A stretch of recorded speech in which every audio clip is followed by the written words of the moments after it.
make it so that the floodwaters couldn't get into the pump station with stop logs over all the openings to the pump station. Hydrostatically speaking, with the void space of the pump station and those waters acting upon the pump station, the structure would fail.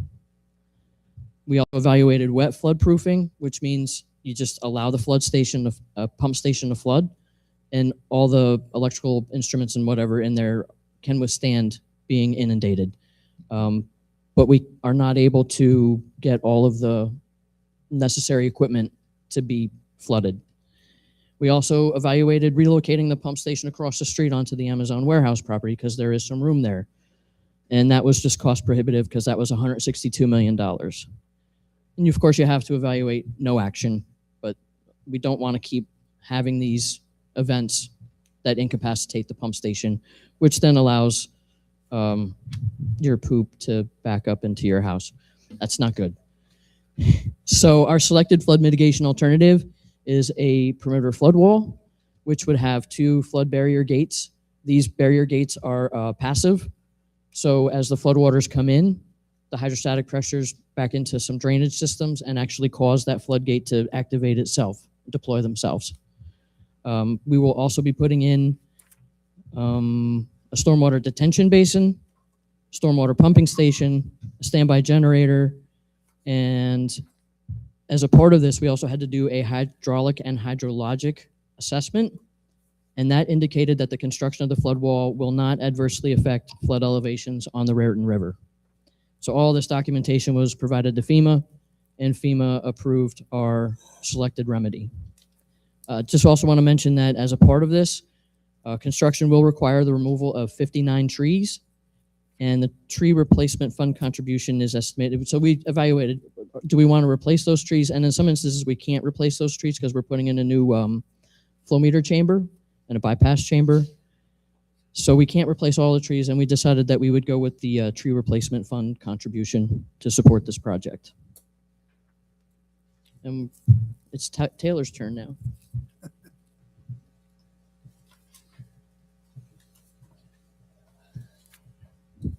Try to get it to work. So the selected alternative was the perimeter flood wall. The flood wall on the frontage of the property along River Road is about 5 to 8 feet in height, along where those 2 flood barrier gates are going to be. The aesthetic of the flood wall is going to match pretty similar to what's around the corner here at South Lincoln Avenue.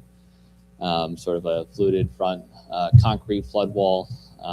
Flood barrier gates will be down normally, but we'll match around what we have here in the borough. The property does slope down from River Road down to the Raritan River, and at the back of the flood wall, it will be about 14 feet in height maximum along the river, but it will be a concrete perimeter flood wall all around. With the design of the project, we did meet with the County Office of Engineering to make sure we are on the same page as far as the county master plan. There are currently no plans pending for widening of river roads. We wanted to make sure that what we did at the pump station is not going to affect future plans with the county. We wanted to make sure we had access on River Road throughout the duration of the project for local residents, local businesses like the Amazon warehouse, the Best Buy warehouse, and the industrial park back there. So detouring of traffic around River Road was discouraged, and temporary lane closures would be acceptable. We'll probably be utilizing flagging or temporary traffic signals during the project, but traffic will be able to pass by the pump station site. And we will be preparing and submitting a traffic control plan to the Middlesex County Engineering Office to make sure everyone's okay with the plan that ultimately gets developed for this. Throughout the duration of the projects, there will be trucks going in and out of the site more than usual. Approximately 5 to 10 trucks per day on average, with probably a peak of about 30 truck trips per day during certain periods of construction. That leaves the project schedule and financing. Right now we are working on the 90% design of the project, going out to public bid after design completion, and the anticipated start date for active construction is second quarter of 2028, with a duration of approximately 3 years. Total project cost is between $50 and $60 million, with the flood mitigation portion of the project funded 90% by FEMA, with a 10% share by MCUA, which will be funded through the New Jersey Infrastructure Bank. We will be performing additional improvements, mechanical improvements to the pump station, like mechanical bar screen upgrades and a few other things that will also be funded by the New Jersey Infrastructure Bank. Are there any questions at this time? What is the capacity of the pumps? Right now, there's 4 pumps and there's 40 million gallons per day is the capacity. There's two 200 horsepower and two 100 horsepower pumps. What is there additional capacity there? You could, there is 2 other spots for spares. Then you have to start looking at, the capacity of the force main coming out of the pump station. But to your answer, there is some additional capacity. Do you actually process 200,000 gallons a day, whatever? Yeah, we've seen 40 MGD go through the pump station. So yes. Was that on a regular basis, or I know when there's a storm, the sewers, overflow, So, yeah. water goes into them and it makes it. It's not on a regular basis, and the pump station actually doesn't run, like there's not a pump running continuous all the time. Depending on the well and how much flow it'll come in, the pumps will kick on, try and stay as much as they can, and overnight when there's less flow, the pumps will shut off, and they may cycle during the day as well. Yeah, this pump station was mainly built back in the late 70s as a stormwater Used to be a diner. storm pump station. So It used to be a diner there. used to be, not anymore. How many days out of the year would you think we hit capacity? Oh, you're I'm talking not storm sure. events. Storm events. Capacity. Yeah, that'd have to be a big. So storm this- event. So This pump station force main parallels the authority's main trunk sewer. So only in wet weather events will this really need to be operating when it's subject to inundation, flooding. This project here is strictly for that one location on River Road. Correct. Now, will this impact any of the progress on any of the other flood projects that are going on around here? That I'm aware of. Not that I I'm wouldn't aware think of. so, but I'd rather have you I think tell me one that. is stormwater and one is sewage water. Whenever I see proposed flood wall, I How have about to the ask. gates? Do the gates have to be manually closed? No, so the flood barrier gates that are along River Road that we're installing, they do have a little bit of buoyancy to them. So when the flood waters do come up around the property, they'll automatically deploy. Are they going to come up this way? They'll Now- come. Are they going to go They sort of flip flip up. up. flip up? Yep. Because the ones on South Lincoln go this way. Yeah, these are a lot smaller than the ones on South Lincoln, so they'll automatically deploy so that the pump station can keep operating when no one's there. And as the floodwaters recede, they They go fall back down. So basically 2031, this will probably be done, That's the Yeah. goal. approximately. Yep. Takes 3 years. Okay. Anybody have any questions out there? I don't know, because I was helping them, trying to figure out the city. You guys communicated with the Army Corps about their project and everything that they're going on, how it's going to affect this and all sorts of. No, we submitted a jurisdictional determination Right. with them. Well, the county's involved too in that project. Right. I'm just curious if you guys are. We talked to the county, we Yeah. sent in a basically notification to the Army Corps saying, you have jurisdiction over, we need to get a permit from you. Excuse me. Yeah, I'm just curious if you guys have that. None of their work are going down that way, but I just want to make sure it's not. Especially Do we have to do anything? I think so. No more This is information. just an informational. Yep. Yeah, I do have another question. One of the things that you you have here is that the construction is projected to generate approximately 5 to 10 truck trips per day with a maximum of 30 truck trips per day. I mean, it's a 3-year period. It's, it's not that big of an area. I mean, what's coming in on these trucks and or is it trucks It's going just in or for- out or both? It's or? for regrading of inside. So and it's, outside of it's, the wall. it's basically soil Yeah, coming in or going out? going, Okay. Will it fit underneath the underpass, the train trestle? I believe the plan would be to go Towards around. Yeah, Go around 287? Yep. Yeah, because I don't think they can get under the train trestle. no. It becomes a Piscataway problem.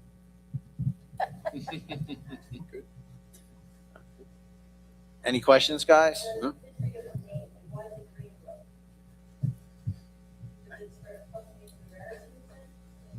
Yeah, I actually can't answer why it's called Greenbrook, because it's on the edge of Middlesex Borough. I will tell you that the chambers that feed into the pump station, right, are from Piscataway, Middlesex, Boundbrook, South Boundbrook, and Carson. So, but I couldn't answer at this point, why it's called Greenbrook. It was named that back in the. It's called Greenbrook because the mayor of Greenbrook was the first person.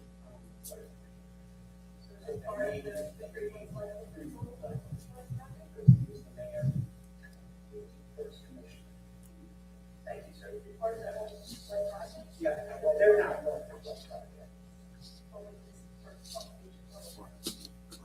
They're from. No, wastewater pump station. Okay, anybody else? Emery?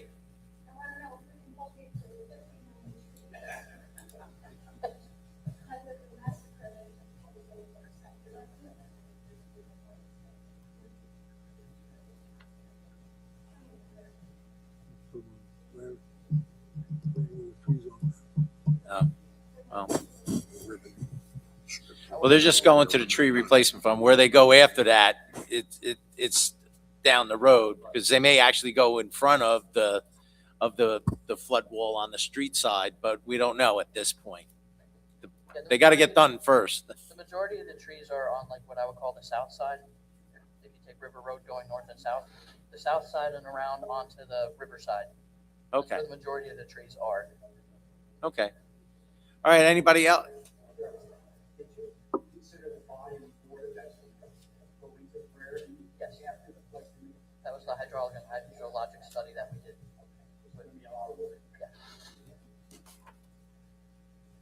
Anybody else? You guys? No, nothing there. Thank you very much for your time. Appreciate it. Okay. Thank you, guys. All right.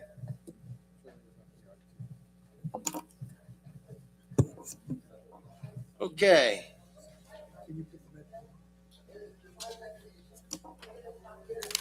Are we going to be able to get, is there a presentation for the second part? Okay. Okay, our second presentation listed for tonight is the Community Energy Planning Grant presentation.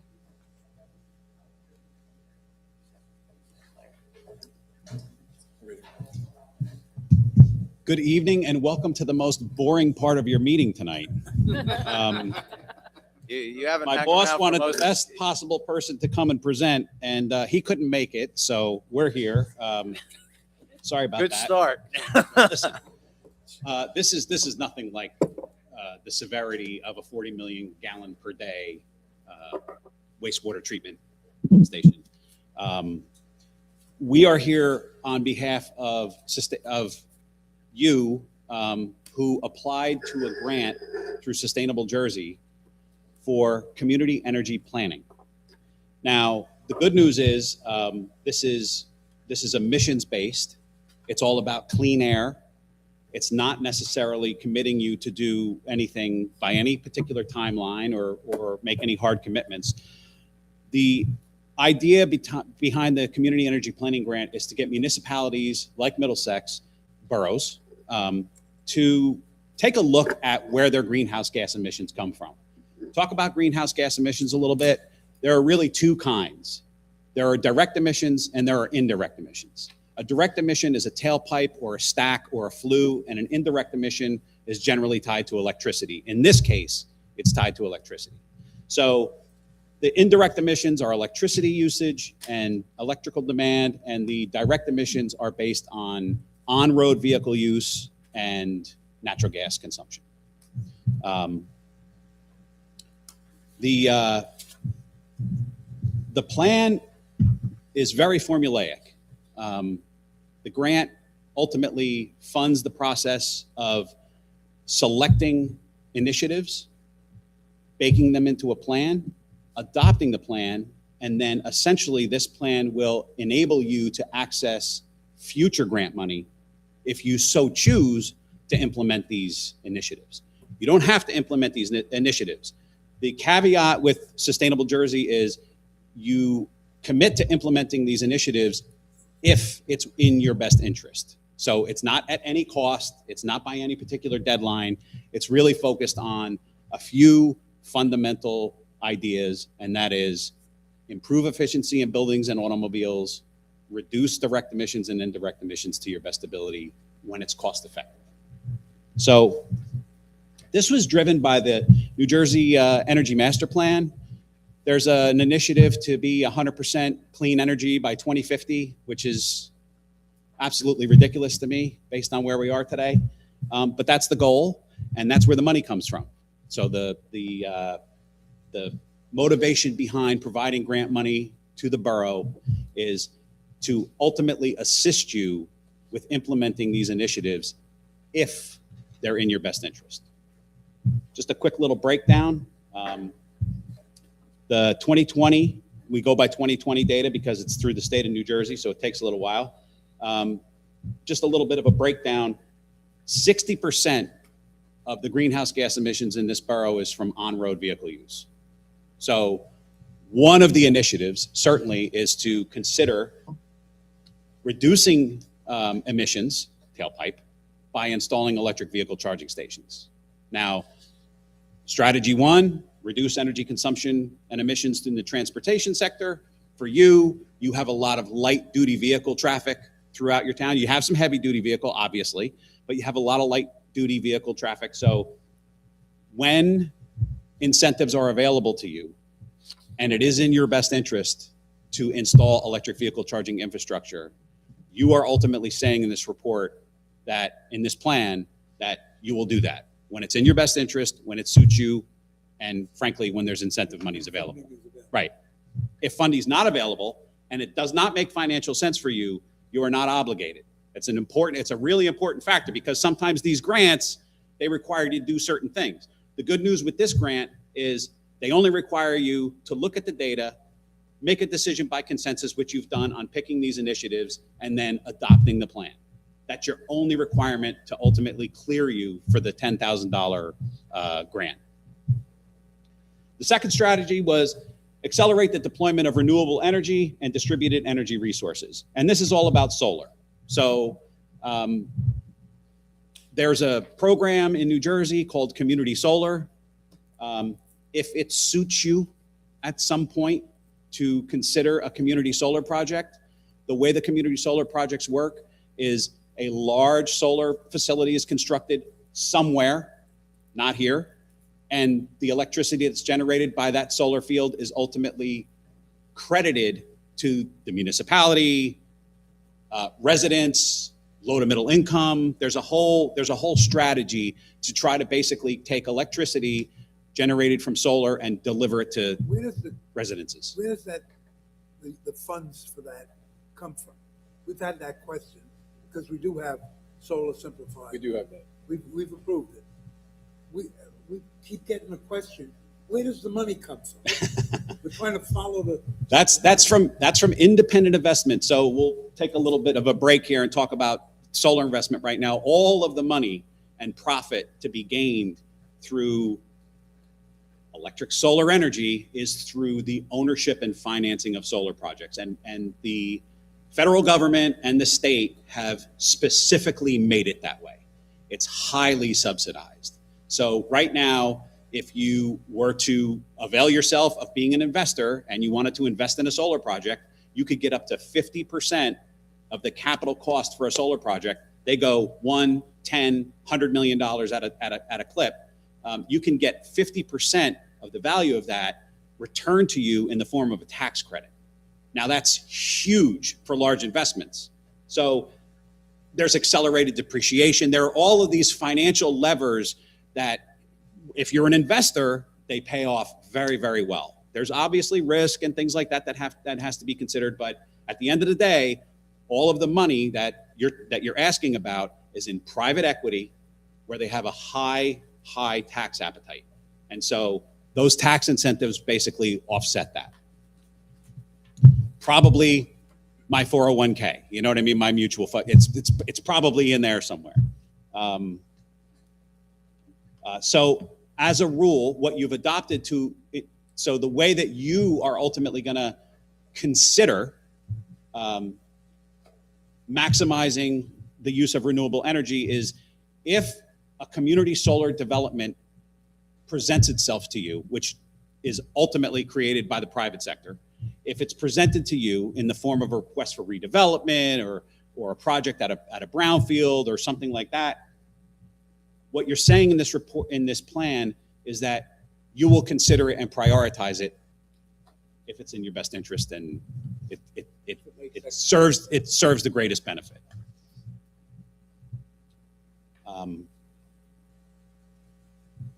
The third initiative is upgrading efficiency in municipal facilities. So there are building systems that serve this building and all of the other buildings that are owned and operated and maintained by the borough that may not be at their optimum efficiency.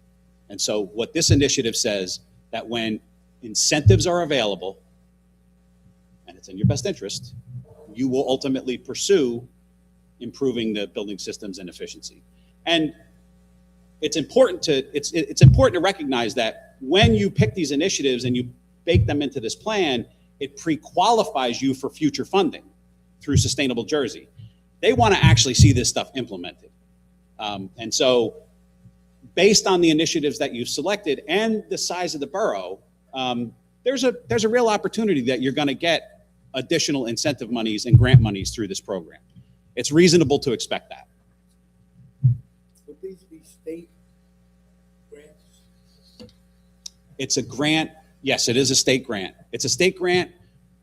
It's ultimately administered through the Board of Public Utilities, but they use Sustainable Jersey to administer the grant. I'm not sure why they do that. Probably because they're too busy. And the last strategy is supporting community energy planning and action with an emphasis on encouraging and supporting participation by low and moderate income. This talks about environmental justice. So in the world of community solar, the community solar program in New Jersey provides options for developers. So when they find an opportunity and they want to create a community solar project, they go to a municipality, and it's in their best interest to include the least amount of low to moderate income residents.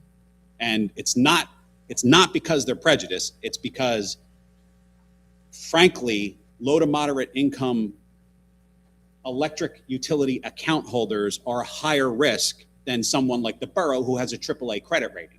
So community solar developers have a tendency to minimize and marginalize the low to middle income participation, where we would ultimately recommend that you would take a position where you would want to maximize that benefit, because that's lowering the electric costs for low to moderate income is where it has the greatest effect, and the borough at the same time. Any questions? I'm listening so far. Okay, so we've done all the work. We've reviewed your initiatives with you. We've reviewed the plan. You understand where we are. All we need you to do is adopt this before July 31st. And you'll be fine. If you don't adopt the plan before July 31st, there's going to be clawback on a $10,000 grant. So again, you don't have to commit to anything. There's no timeline for this other than July 31st. You're not promising you're going to do anything. There's no clawback from the Sustainable Jersey or the BPU with regards to this. So our recommendation, You've done a great job at selecting these initiatives. They make sense. They're not complete if they suit your best interest. And there's money available in the future. We suggest that you adopt this plan, shelve it, and as soon as the next phase of implementation comes out and they start offering funding for you to take advantage of these, we'll revisit it with you and help you evaluate, rank, and prioritize what to do next. Can we do it? Questions? Can we do it? Take a consensus. Can we do it? Sure, we can take consensus. Jack, if we can, Mayor, can we ask, I know there's Steve and Claire from environmental here. Can we get their opinion? Absolutely. Well, right now, just so you know, this is directly related to the resolution that's on Tonight. for tonight. But before we go ahead, that's actually a fair statement. Claire, Steve, you have any comments on this? Yeah, this. The grandma. Thank you. So, for validating so you're this. what he basically just said is exactly the way you understand it to be, and you're okay. Steve, okay, that's Good. listen. I was all right with it too. I just yeah, but you moved it forward. And we have a deadline. So I'm Yeah, we good. have a deadline. All right. We have to vote on it tonight, but before we get too far, well, these guys are asking the question. We have a general consensus? Yeah. 1, 2, 3, Good. Yeah. fine. Absolutely. Sorry, hang on one second. Bruce, go ahead. How much is PSE&G involved in this, and what are other counties doing? You guys aren't working with the county, you're with the whole state. No. Just to be clear, PSE&G does not have a direct role in this. It's through the Board of Public Utilities, which is a parent to them, and it's administered through Sustainable Jersey. So it does not include PSE&G directly at all. Do they have some kind of buy-in or something? They don't need to have any buy-in.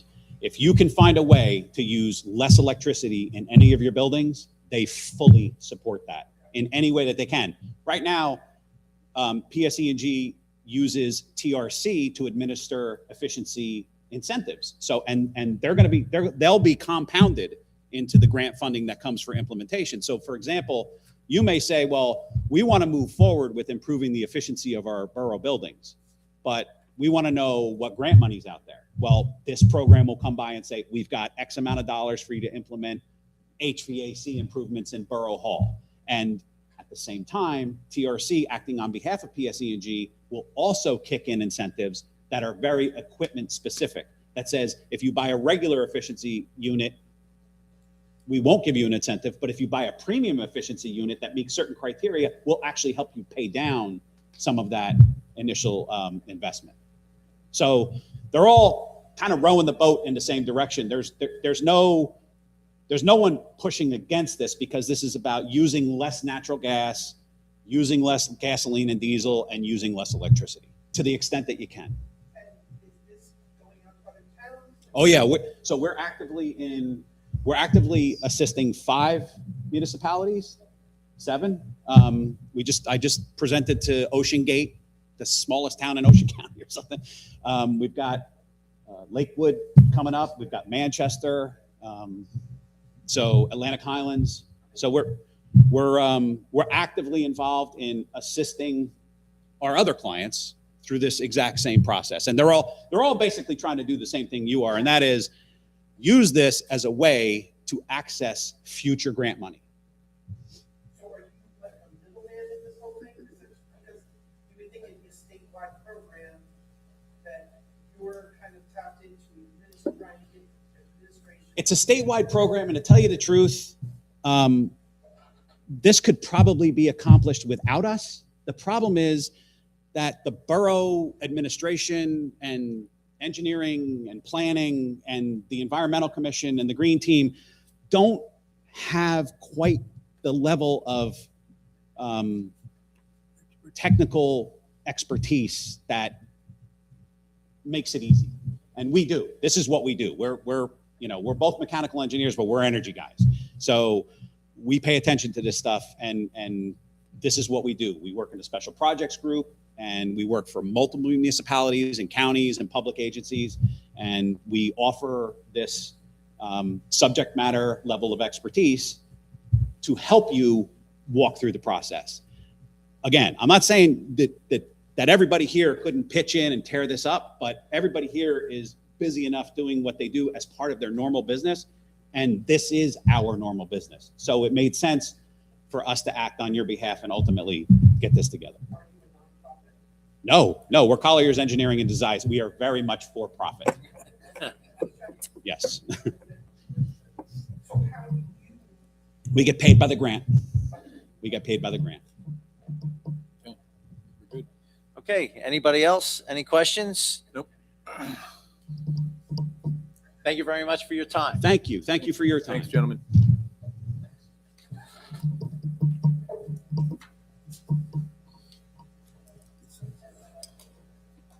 Okay. You guys want to run, this is exactly the right time to do it. Good See you guys. seeing you again. All right, thank you very much. Them two, if you want to run it out. Thank you very much for your presentation. Thank you. Listen. We get 2%. Okay, you ready? Appointments. 2%. Appointing Vincent Lella to the Parks Improvement Committee as a regular member with a term expiring 12/31/2028. Need a motion? Motion. Second. All in favor? Aye. Okay. Appointing Robert Bunting as a regular member of the Parks Improvement Committee with a term expiring 12/31/2028. Need a motion? Second. All in favor? Aye. All right. Third one? Appointing Douglas Rex as a regular member of the Parks Improvement Committee with a term expiring 12/31/2028. Motion. Motion? Second. All in favor? Aye. All right, thanks, guys, for volunteering. I do appreciate that. Okay, no proclamations, ordinances for introduction. Ordinance 217426, an ordinance amending Chapter 154 of the Municipal Code of the Borough of Middlesex to set fees for marriages and civil unions solemnized by the municipal clerk. Okay, I have a motion. Make a motion, Mayor? Second. Second, call the roll.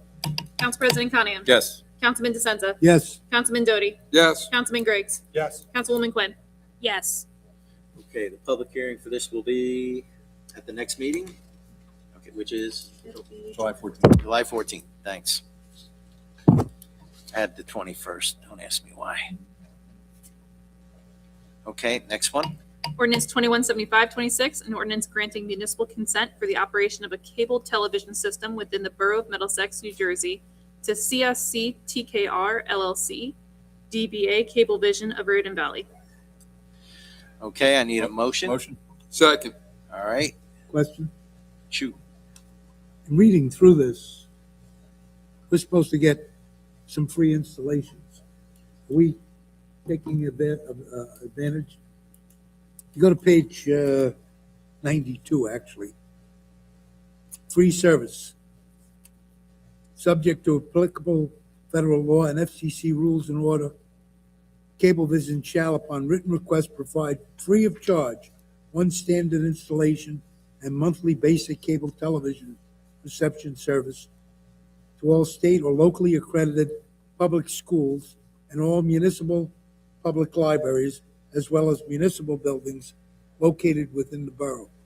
Joe, I think I'm 99% sure it is downstairs in the OC for OEM. Yep. Okay, It is. I don't know what the bill looks like, but I know it's down there. as long as we don't pay. I know it works. Yeah. We're not Okay. paying, yeah, we Just got gotta one. Confirm with Carolyn. We get that for free. Yeah. I'm sorry. Exhibit A was never provided in my email. What was supposed to do. We'll just note that our good deputy interim administrator will provide that to Kelsey very shortly, and it's public. Yeah, it's just, I don't have a problem with that, because they're well accomplished records. For the record, minutes of, then he will give that to you, right? Yes, sir. Just want to make note of that. Just so it's in there. That could just be right in the back. Okay. Just as a note for this third ordinance that we're introducing. We didn't vote on it. Huh? We got to vote Oh, on it. sorry. Call the roll. Council President Coniam. Yes. Councilman DeSenza. Yes. Councilman Doty. Yes. Councilman Griggs. Yes. Councilwoman Quinn. Yes. All right, thanks. The hearing this was different. It's 2 meetings. Right, It'll be the August 25th. the August 25th. August 25th. Okay, that's what the, all right. All right, this next ordinance for introduction, all right, is actually going to replace the ordinance that we have for final adoption. So what I'd like to do at this point is I'd like a motion to table ordinance 217026. Motion. Second. All right, that's, by tabling it, it's going to wipe it out. This ordinance 217626 that's above is going to replace it. Everyone clear on that? No. Huh? You tabled 217026, and you just said you're going to approve 20. No, 217026 is going to be tabled. Okay, That's going to disappear. okay. We're entering for introduction ordinance 217626, Okay. which is going to replace it. Okay, so right now I have a motion, I need a motion to table Motion. 217026. Second. All right, I just explained what we're doing it for. I need a roll call. Council President Conahan. Yes. Councilman DeSenza. Yes. Councilman Doty. Yes. Councilman Griggs. Yes. Councilwoman Quinn. Yes. Okay, so 2170 now just disappeared. So now let's do ordinance 2176, please. An ordinance creating a new chapter 191 entitled Low Speed Electric Vehicles and providing for the regulation thereof. Okay, I need a motion. Motion. Second. Second. All right. Like I said, this is, we're fixing some stuff which was definitely wrong in the other one. It's actually in the red there, Mayor. Yeah. Yeah. All right, so call the roll, please. Council President Conahan. Yes. Councilman DeSenza. Yes. Councilman Doty. Yes. Councilman Griggs. Yes. Councilwoman Quinn. Yes. Okay, this will be, I guess, the July 14th. Okay, very good. All right, so now let's go on to, we have the ordinance for public hearing and final adoption. Ordinance 217126, an ordinance amending code section 33244 within chapter 332 entitled Sewers to revise the current use charge appeal process. Okay, I'd like a Motion. motion to open the public. Motion, Mayor. Second. Second, all in favor? Aye. Aye. All right, anyone wishing to ask any questions on this, please step up to the mic. Seeing no one stepping forward, I'd like a motion to close the public portion. Motion. Second. Second, all in favor? Aye. Okay, now I'd like a motion to approve ordinance 217126. Motion. Second. Okay, any discussion? We're all good? It's pretty clear what we're trying to do here, streamline the process a little bit. Yeah. Okay, call the roll, please. Council President Conahan. Yes. Councilman DeSenza. Yes. Councilman Doty. Yes. Councilman Griggs. Yes. Councilwoman Quinn. Yes. Okay, very good. All right, let's go on to ordinance 2172. An ordinance amending chapter 56 of the municipal code titled Land Use Procedures. Okay, I'd like a motion to Motion. open the public portion. Second. All in favor? Aye. Okay, anyone wishing to speak up?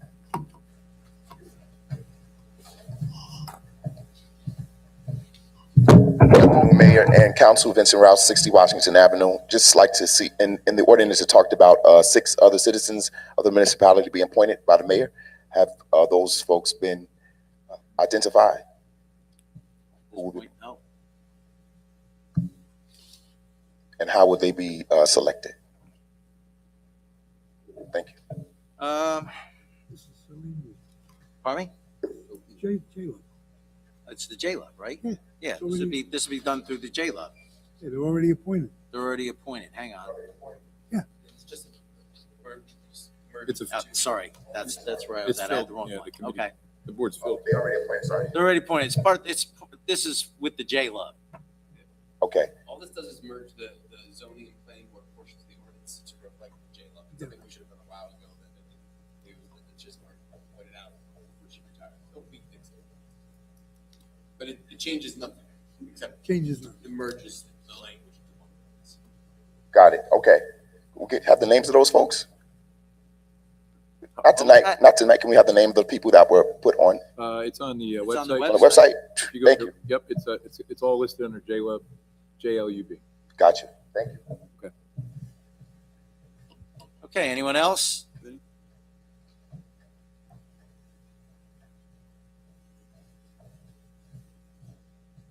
Wow, I'm getting my tippy toes here. Thank you, Mayor and Council. Vinnie Lella, 150 Oak Drive. Vinny, move down. Okay, thank you. I just want to thank the Mayor and Council for appointing me to the Parks Commission. I've tried twice before to get on the Parks Commission, and because of political reasons, I can always talk to you guys in person about that. But in the past, I wasn't able to get on the committee, and I don't want to make a political thing out of this. But I just want to let you guys know that. Hang on one second, Vinny. Is this directly related to this ordinance? No, this is the opening for the. Then you got to wait a couple of minutes. You got to wait for the privilege of the floor. You just want me to thank you twice. I get it, Mayor. That's all right. Hey, listen, we'll take it. We'll take it, Vinny. See you in a few minutes. I just wanted to make sure we're in the right place. Okay. Anyone else? Okay. Call the roll, please. Council President Conahan. Yes. Councilman DeSenza. Yes. Councilman Doty. Yes. Councilman Griggs. Yes. Councilwoman Quinn. Yes. Okay. Ordinance passes. All right. Ordinance 2173, please. An ordinance amending the Lickham Boulevard redevelopment plan pursuant to NJSA 40A 12A7. Okay. I'd like a motion to open the public portion. Motion. Second. Okay. All in favor? Aye. All right. Anyone wishing to speak on this? Step up. I do. Gotta wait a minute. Dave Polakevich, 240 Hazelwood. Just wondering if someone could explain how this is amending the plan? It's allowing, if you want, Mayor? Yeah. Yeah, sure. It's allowing a senior building, Dave, in that specific part of the plan. Oh, okay. Senior housing is not currently allowed. On It's Lincoln not Boulevard. there, so it's Off Lincoln Boulevard. Off Lincoln Boulevard. Okay. What specifically, can you say what area this is talking about on Lincoln So if you Boulevard? look at Appendix 6, Uh-huh. the redevelopment plan in the packet, Dave, that's the last appendix all the way at the very end. It details the entire proposed project. Okay. It's at the intersection of Wood and Mountain. Wood, yeah. Wood and Mountain. Wood and Mountain. D&J Auto Body, the previous site, Right, it's kind of tucked in behind that, between there and the warehouse. and the Land Use Board did, at their May 27th meeting, Paul, they unanimously approved the recommendation, which is what we're memorializing tonight. Okay. The recommendation was to Amend consider this property for a redevelopment? the redevelopment, Amend the Amend the redevelopment plan to allow that type of construction. Okay. All right. specifically senior housing. Okay, thank you. Okay, anyone else? All right, motion to close the public portion. Motion. Second. All right, all in favor? Aye. Okay, motion to approve. Motion. Second. Okay, any discussion? 280 pages. That's why there's 280 pages in there. All right, call the roll, please. Council President Conahan. Yes. Councilman DeSenza. Yes. Councilman Doty. Yes. Councilman Griggs. Yes. Councilwoman Quinn. Yes. Okay, very good. All right, let's move on to adoption of minutes. Approval of the May 12th, 2026 regular and executive meeting minutes. Motion. Motion, second. All in favor? Aye. Okay, very good. All right, let's move on to the mayor's report. I got a couple of things here tonight. One of the things I would just like to mention is that we did get our audit copy back. There were no recommendations. That's quite the First good time. job by Carolyn to get that. You know, I've been in the accounting and auditing business for a long time. When you get no recommendations, that's good. Some of the comments were negligible. She did a really good job. We have a good handle on what's going on here with the finances, which puts us in a good spot. Okay, one of the other things I wanted to mention, I don't know if you guys looked, NewJersey.com article, and it was about real estate forecasts, where the home values will grow by in terms of the state and specifically by the summer. And if you looked at the report, you'll see, believe it or not, Middlesex in Middlesex County was number 6 on the list, right? It was Margate, Barnegat, Ventnor City, West Deptford, Atlantic City, and right after us was Long Beach, and they're all like 2.9, 2.4, 2.3, 2.3, 2.2. We are at 2.1. There was actually a pile of 2.1s. It was us, Long Beach, Peckrick Town, which I never heard of, Stone Harbor, and Longport. It just serves that we're doing things that are attracting, are attracting people to want to come to Middlesex. This is a good, as much as no one likes to hear about prices going up or their assessments going up and everything else, it's nice to know that there is some validity to our house values going up. And actually, on top of it, we're one of the better recognized municipalities in the state. That's what I had on that. Okay.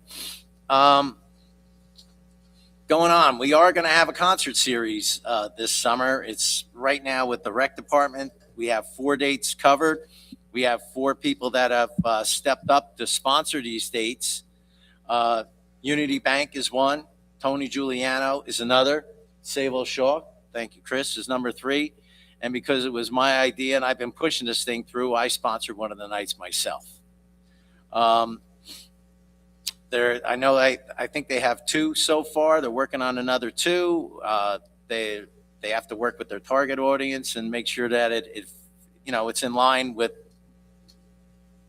basically Middlesex, because we want to have, as much as possible, we would like to have Middlesex, residents involved in the bands and whatever. So let's see how that all comes out. That's sort of sitting right now with Miss Melissa. I had a long conversation with her.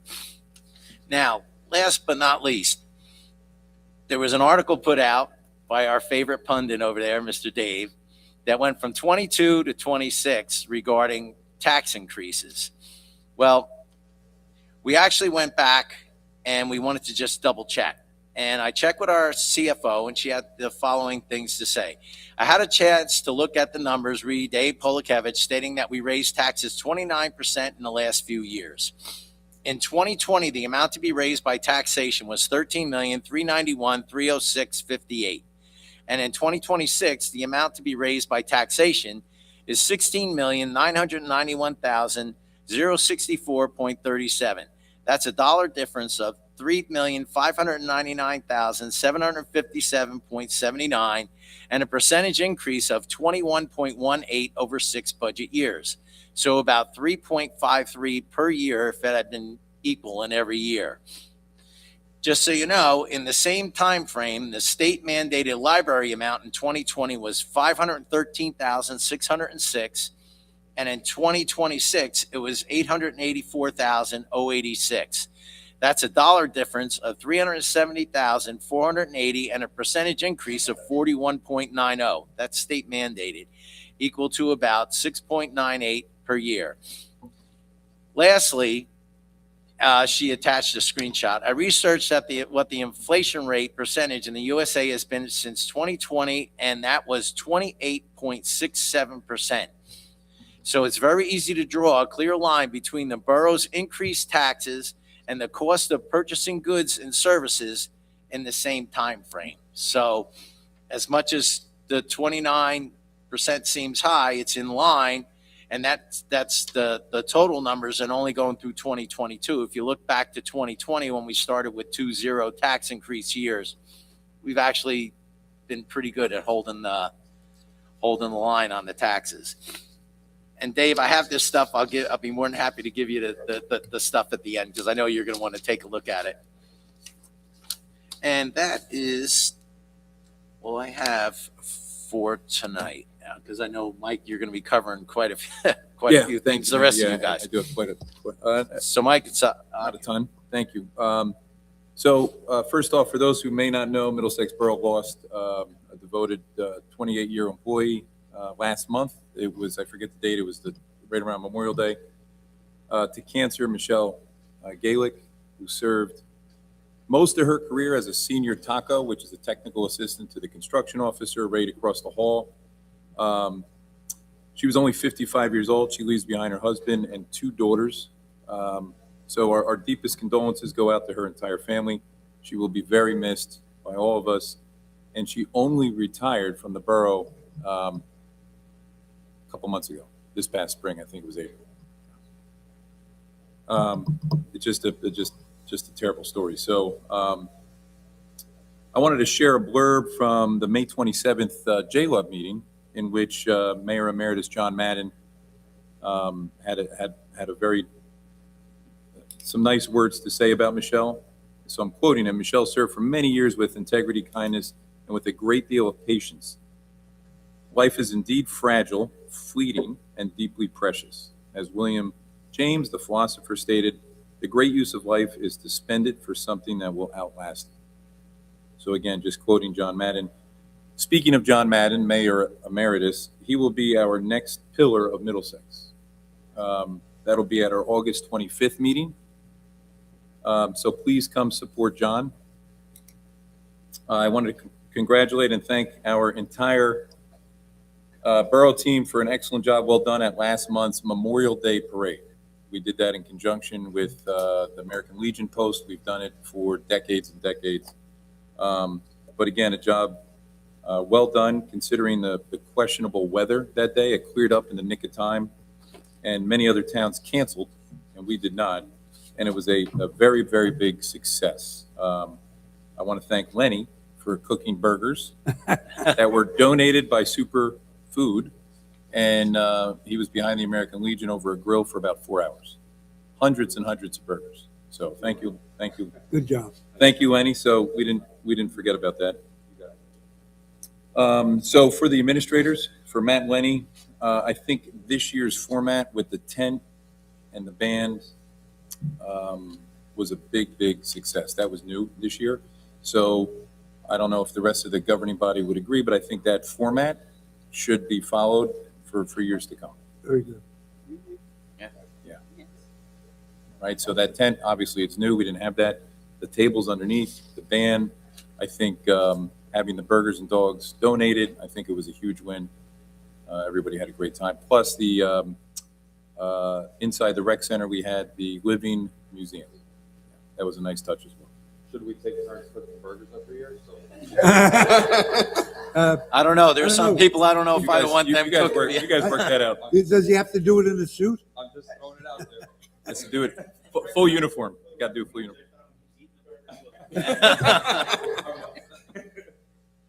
We got to taste them, you know. So following up on Memorial Day on the parade, I want to especially thank that the large number, we don't have any here tonight, but large number of our firefighters who attended. So I think it was their highest attendance in many, many, many years. In addition to that, and I don't know if Councilman Doty will touch on this, but the fire department year to date has 6 new hires. So I think over the last 4 years, we had probably 6. Yeah. If that. So they're off to a great start. Congratulations to Chief Geist and to the entire police department. I know Mark's back there too, on receiving unanimous approval from the New Jersey State Association of Chiefs of Police Accreditation Board for this law enforcement accreditation. This has taken years of hard work, and I know Captain Falk and Lieutenant Flanagan were a big part of this, but I know Kevin knows best, but this has been worked on for years. Previous chiefs couldn't do it. He took the job. Yeah, that was our first meeting. Yeah. It's a big, big deal to be accredited as a police department in the state of New Jersey, and they received that last week unanimously. They're coming here. Chief, He's got an industry report. we're going to do it right in September. I was going to let you give your report. We're going to do a ceremony. And again, remember, it was not too long ago, a year and a half ago, that we were ranked number 20 safest town in the entire state. And I think there's 580 towns, roughly. So it just goes hand in hand with that. So for Victor Crowell Park, I wanted to announce that Victor the Rock Snake is returning to the park very, very soon. Please look out for more details. They're going to be released over the coming weeks. In 2022, we decided to hire a grant writer starting January 1st of 23. So that grant writer is Bruno and Associates. They're up in Clifton. They completed the bid process. We appointed them as the grant writer. So I'd like to take a minute to now provide an update, which we haven't done, of all the grants since 2023. So they were appointed January of 23. So in 2023, we put in 13 applications. We were awarded $178,795. Okay, that was year one. 2024, 16 applications, only $96,000, including 300 seedlings for the tree recovery program through the Environmental Commission. 2025, we had 22 applications. It was our biggest year yet, $1.524 million in grants. Total for 23, 4, and 5, $1.814 million in grants. Looking ahead, 2026, 15 applications. We're only in June, so we're on pace to hit 30 applications. So far, the funding amount, this hasn't been secured, but it's anticipated, which is the final step for a grant, $815,000. Lenny has worked closely with the grant writer on this. In addition to the 815, we have 11 more grants that are either in progress or pending. The total potential grant amount for those 11 grants, in addition to the 815, is $2.177 million. Again, total, all of this, $2.6 million in 3.5 years. So, Good job. yeah, a big deal. Before this, as far as I know, we received one grant in 2015 or 16 from Middlesex County for Mountain View Park, and that was about $650,000. We just used the balance of that up. But aside from that, we haven't had any really big wins in decades and decades. Well, Council President, approximately what do we pay them? We pay them $115 an hour. I mean, for the year, What's your You round remember? out about? It's 20, 30? It's closer to 30,000 a year. 30? It 30,000 depends a how year. many we apply for. It depends on that, and it's hourly. Just like most professionals. So $90,000, you got back 2.1 million. Right. Well, the good part is that they're good at what they do. Yeah. They basically won't waste a lot of time if they know we're dead in the water before we even start, which is a big plus. And but going back to it, it's not only the grant writer, it's the fact that the administration steps in, because there's a lot of upfront work that you have to do. And at the end of the day, if you don't ask, you don't get. But, we just keep pushing because we're looking to explore every angle that we can get to get more funding, especially Our fair share. 50-50. Yeah. Well, we're still, we're underserved. So we just keep telling everybody we Yep. need. And we Lenny and need Carolyn help. have been the biggest on the borough team. In addition, though, we've had the past fire chief, the current fire chief have secured a lot of grants. The police department has, Claire and her team has on the environmental side. So, our big focus is emergency services, in addition to the Environmental Commission. And then obviously our park project, the Mountain View Park, 76% of that was grant funded. 24 was on the borough. Yeah. And that Mountain View Park project's over $2 million. But a lot of it, and the people that were there for the Victor Crowell project, we got questioned quite a bit, like, why did you spend this money on the engineering plans, this and that? A lot of the times you have to have that first step done to even be considered for any additional funds. So you have to take the steps. Sometimes it's not for today, it's for tomorrow. That's what you look for. Yeah, that master plan for Victor Crowell, now that we have an engineered plan, we can actually go, which cost us $50,000 over 2 years, 25 and 25. We can actually go out and secure tons of grants for Victor Crowell. We can try and see where we go from here. DPW, lastly, my DPW report, twice weekly garbage started last week, 2 weeks ago. Collection days are Monday and Thursday for one round, and then Tuesday and Friday for the balance of the borough. The borough-wide yard sale was a great success. Residents are reminded to schedule bulk pickup through the DPW for any unwanted items. We have had properties that They put out stuff for the yard sale, it didn't sell, and it's still sitting. So if anybody sees that, please report it into DPW at the garage. Yeah, because there's Matthew's been making the rounds, and I know that they're on there in their tag, because where some of the problems ran in is that people just figure, well, I'll leave it out, and then I'm going to call up for a bulk pickup, and what they don't realize is that, you know, the DPW is scheduled for 2 weeks out already, solid, so you can't get to it for 3 weeks. They should have been bringing the stuff back in. You know, if they arranged it 3 weeks earlier, that's one thing, but live and learn for some of them. This is only in the last month. I wanted to bring up because I forgot about when he put this on there. DPW had a telephone issue at the garage. Verizon's completed all the repairs. The lines are fully operational. Thank you to everybody's patience. Road Department is assisting with concrete work related to Project Graduation, which is down behind the softball field. It's all marked out. And the 2026 class will be able to put their name in the cement like every other class. I think that started in 96 or 98, or maybe your class. Yeah.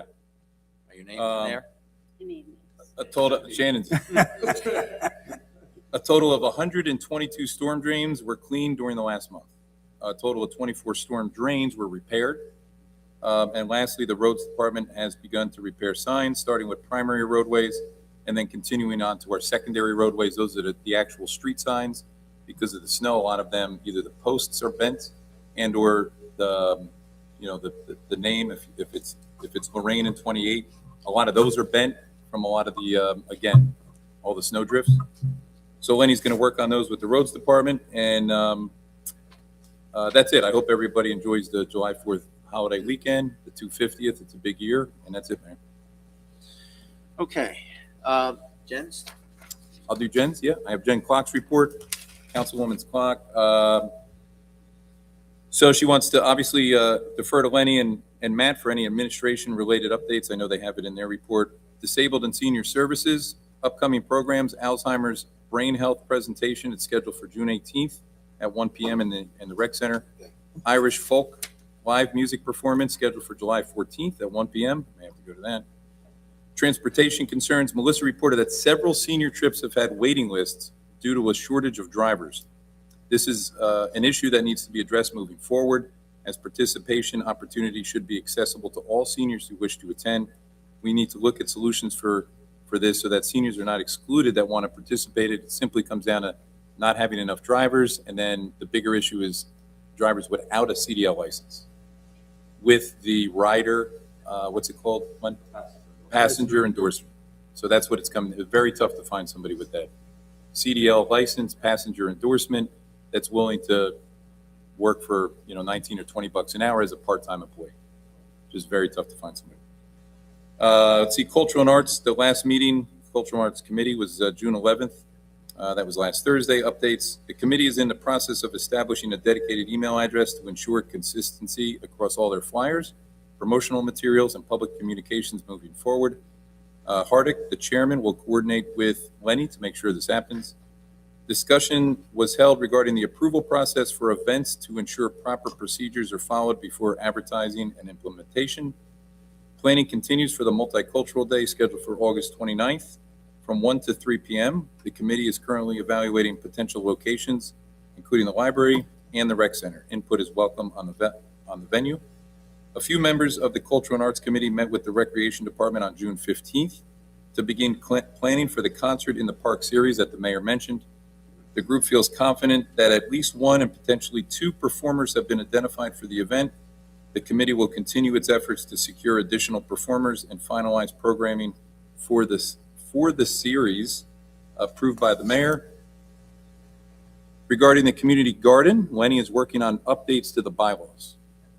Their next meeting is July 9th at 7 p.m. at the library. The Film Commission, they last met on May 21st. The update is the committee is focusing its efforts on developing an informational pamphlet that can be distributed at events and expos. The pamphlet will serve as a marketing tool to promote Middlesex as a filming destination, while also encouraging property owners to participate in the municipality's online filming location catalog, which is in the works. Their next meeting is June the 18th. And then lastly, she wanted to let me know, or wanted me to congratulate and thank Lenny for coordinating the Hometown Heroes, which she's out of town, but she was able to go. She stopped by this morning. She got her picture in front of her dad's banner, which was very cool. So she wanted me to especially thank you, Lenny, for making that happen before she went away. That's it, Mayor. That's it for Jen. All right, very good. All right, Councilman DeSenza. I'm going to keep it a lot shorter than Mike's, I'll tell you that. It won't be hard. Library, they're busy with many summer activities. You can check their website. They've got a lot of things going with the kids. Environmental, Green Team presented tonight, so we're moving on with that. Municipal budget, the capital budget has been reviewed, and it's moving towards adoption. Parks, there were not enough members at the last meeting, thankfully. We have new volunteers, thank you, Vinny. So we should be moving forward with a Parks meeting. No SWAC meeting this month, and no JLO meeting this month. So, moving on. Made it easy for you. Yep. Councilman Doty. Yeah, we're gonna not be long-winded like that either. First thing, we'll do police. We'll go short and sweet. Calls for service, 1555. There was 13 adult arrests. There was 30 motor vehicle accidents that they responded to. So it was a busy month as far as that went. We're going to keep that short because that usually gets long-winded on me. Okay, we'll do fire department next. First of all, reiterating what Councilman Conahan said, yes, this has probably been their best year. I know they're working on a couple more guys that I don't think their application was quite ready, so we may even see some more coming before us where they're getting more members. I don't know what they're doing, but it's working. So, And the parade. yeah, that's a good thing. They seem to be a little more engaged in things, and we'll get to something after I give the report. There was 32 calls for them in May. 1 outside fire, 1 vegetation grass fire, 1 cooking appliance fire, 1 structural involvement, and 2 electrical hazard short circuits. I wanted to mention the May 24th one at 46 Glengarry Road. It was pretty involved with it. There was actually rescues done. They were there. The guys did a phenomenal job, containing everything.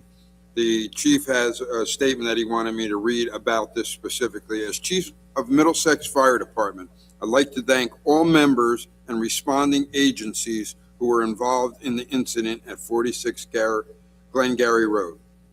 Through coordinated efforts of our members, our fire suppression, search, and ventilation led to the success of saving 2 canines from the home. The training of our members and surrounding agencies shined as we were able to keep the fire from spreading further throughout the structure. The efforts on this day truly showcased our mission statement of saving life and property. And he goes on to say, thank you to the following departments who responded to assist per mutual aid agreements: Denellen, Bound Brook, Findern, Somerset Fire Rescue, New Market Fire Department, South Plainfield, Greenbrook, River Road, and South Bound Brook. And from what I was told, they were actually resuscitating the dog, mouth-to-mouth resuscitation, until they could get the ambulance to actually give them oxygen on site that saved these 2 dogs.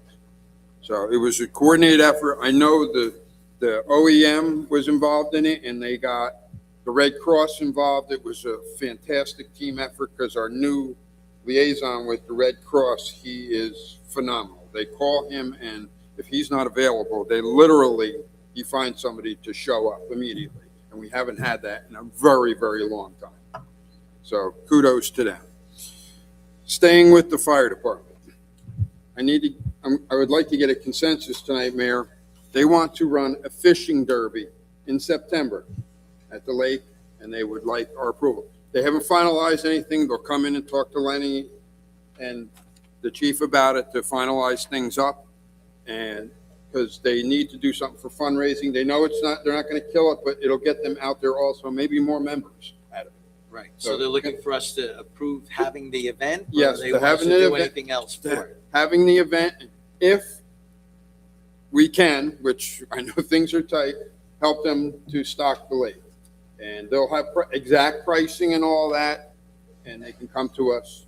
But the first step, I told them, let me come and get a consensus so that they can start moving forward. I'm in. Yes, sounds good. Go. Absolutely. Yes. Yes.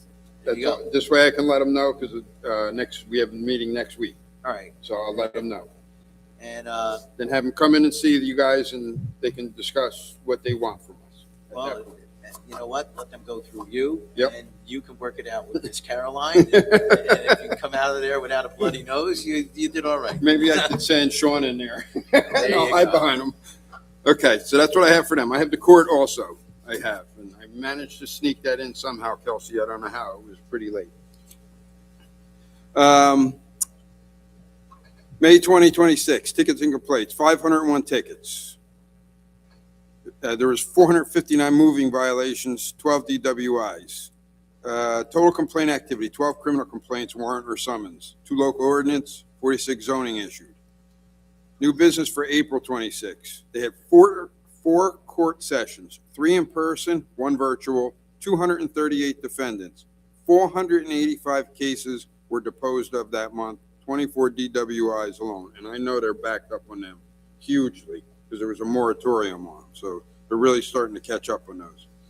Total monies, 46,447.90. The borough's portion, 25,651.29. So it was Big a number. great month. Big Yeah, number. the extra court session is working.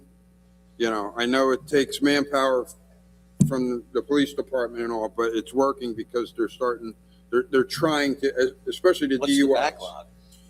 It's on there, and it says there's 62 DWIs still, 734 traffic, 40 parking, 81 criminals, 206 others for 1,123 cases. And I talked to Judge Spiro, and he says probably it could be as much as 900 because you have continuances and stuff, and he goes, some of this stuff is dragged out for months on end, literally. So, Right, but didn't we start over 7? oh my God, it was something stupid. Yeah, it was a lot. So Yeah. they're So chipping away at the stone. They're doing exactly what was What asked. we asked. Yes. Yep. I know the chief has more on the whole thing. I'm going to not, but because I read his report, he sent it to me, so I don't want to Stealing his stuff. I don't want to step on him. It's his thing. He's worked hugely on it. 11 years. And I don't care what you say. It's only been this long. 11 years. I know. When he walked us around there, you had a plan. And it's taken you over a decade to complete this. Not many people have that perseverance. And it was an entire team effort because I know it takes every guy that's making an arrest or bringing something in, it all has to be done a certain way so we can get this accreditation. And I know that. So to all the guys over there, all of you, Yeah. fantastic job. Mark. And you guys did it the hard way. You just funded it yourself. Yeah. You found a way to get it done. Because I know we went into that Good job. evidence room, Jack, and there was like a pile in the corner. Oh, He yeah. goes, yeah, there it is. I was like, oh my God. It's come a long bad. way. Sure has. All right. Anything else? Nope, that's it. Sir. All right. Councilman Griggs. Good evening. First, I thought the Memorial Day Parade was great. We had a great turnout. Everybody seemed to be happy with it. So just want to thank the Public Works and the Recreation Department for all their efforts. Went a long way. It's appreciated. Recreation Department announcements. The yoga summer session is coming up. Details are, you can watch the website for details. Summer Playground starts on June 29th. It's a 6-week program. There's over 100 people registered. And the trip to Sunrise Lake in Morristown is on July 21st. If you're interested in registering. The Happy Campers Program, offering 6 weeks and increasing the registration limit to 16 people. There's only a few spots left. So, if you want to join, do it sooner than later. JV Basketball Summer League starts the end of June and ends in July. The townwide yard sale, they just wanted to mention that, there was over 140 homes that did it, and that it was great, a great turnout from the community and a great event. Movies in the Park coming up. July 16th, they're going to have National Treasure. August 13th, they will have cars. I mentioned National Night Out is going to be on August 11th. There's also going to be a hacky sack meetup to be determined on a date in summer. Now we have list of the movies in the park. Soccer registration will be out likely this week. The pool commission. First off, the kiddie pool has been down for a while, but they said it's going to be up and running for this weekend. It's back live, so that was a good thing. And the only other announcement, some residents were concerned on Emma Place, there's not supposed to be parking. There's signs, and the pool just wanted to communicate to please not park there. That's all I have. Thank you. All right, very good. Councilwoman Quinn. Hello, good evening.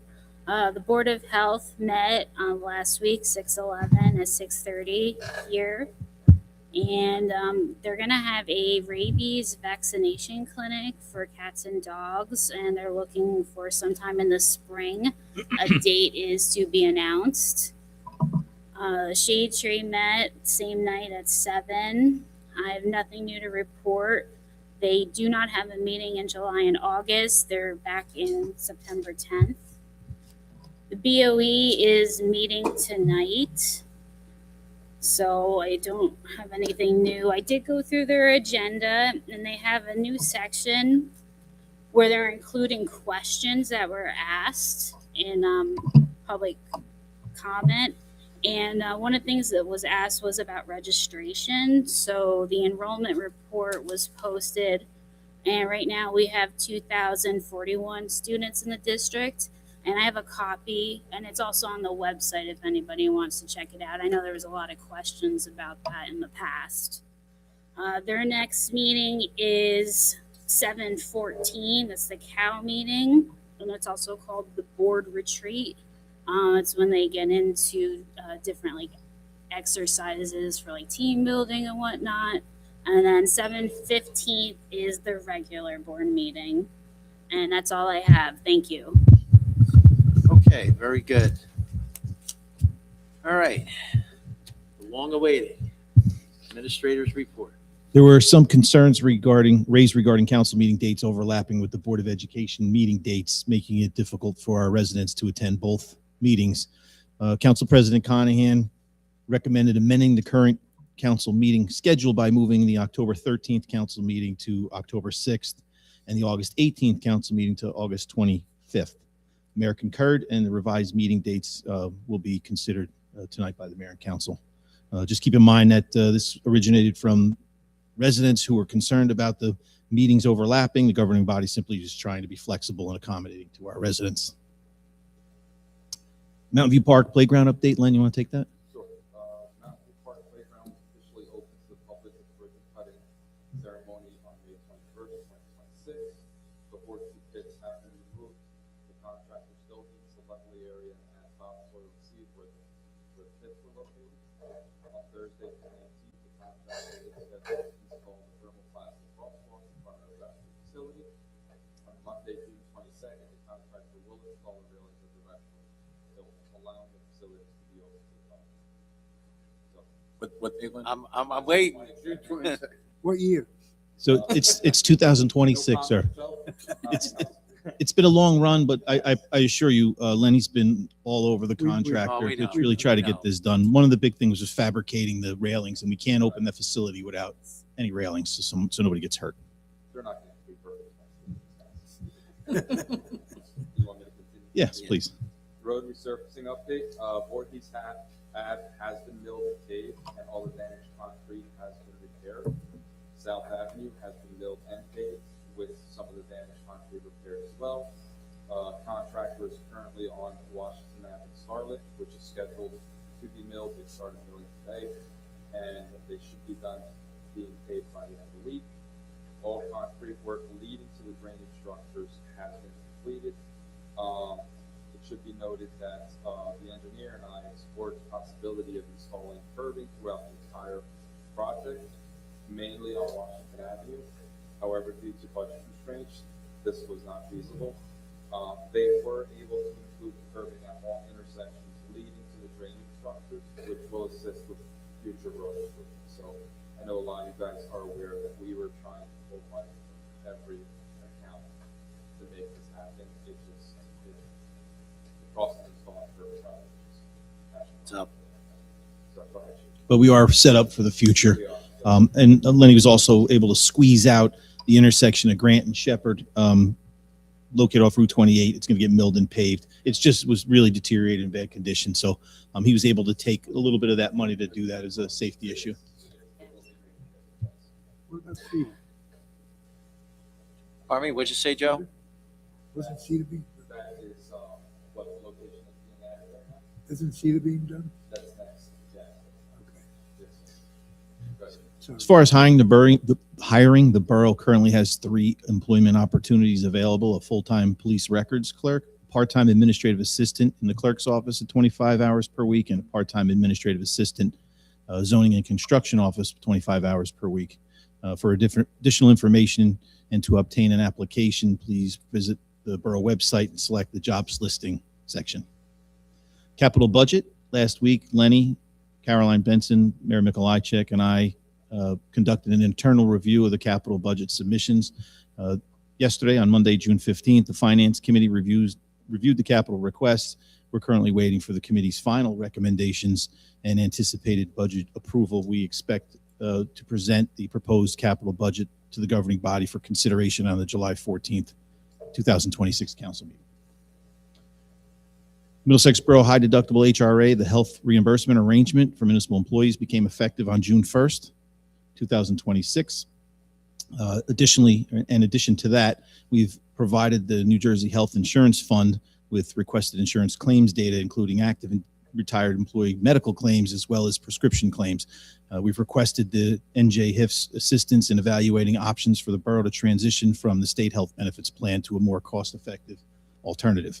If approved, our goal is to complete the transition by the end of the year or sooner if feasible, but we have to wait for the claims to process and for them to let us know. And that'll be a third change in what, the year? September, Yeah. Yep. So, in other news, Councilwoman Clark observed some inconsistencies with the Cultural and Arts Committee. She asked that we obtain a consensus from you all to amend the code and update the website to reflect the correct name, which is Culture and Arts Committee. Other names used are Cultural and Arts Committee, which is on the website, and some inconsistencies in our E-code. So do we have consensus from council to move forward with that, just to kind of get everything working together as far as proper names? Class 3 specials for our schools. We currently have 3 Class 3 special positions available that we are working on hiring for. We had 9 candidates that applied. We interviewed 7. 2 of them withdrew. At this stage in the process, we have 2 we're doing backgrounds on. We reached out for the 3rd, and we're waiting to hear back if that individual is interested, and we'll start the background. If he declines, we have to start the process over. We have no other candidates that are being considered. So I'm hopeful that we'll have at least 2 out of this, hoping 3. If not, we got to start the process over for the 3rd, which should give us a little bit of a delay, but we're going to keep moving forward on the 2 that are looking good.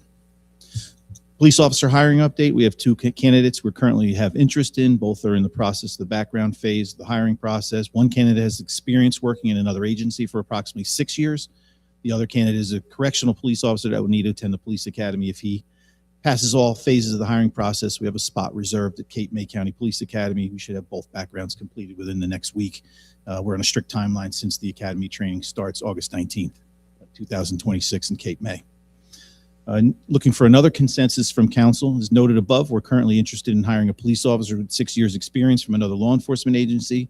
I'd like to obtain a consensus from the governing body to move forward with the hiring process for this candidate, as well as any future experienced officers who may seek employment from the Middlesex Borough Police Department. To provide flexibility in recruiting qualified lateral candidates, I'm requesting authorization to hire experienced police officers at a starting salary up to Class G police officer level, subject obviously to available funding.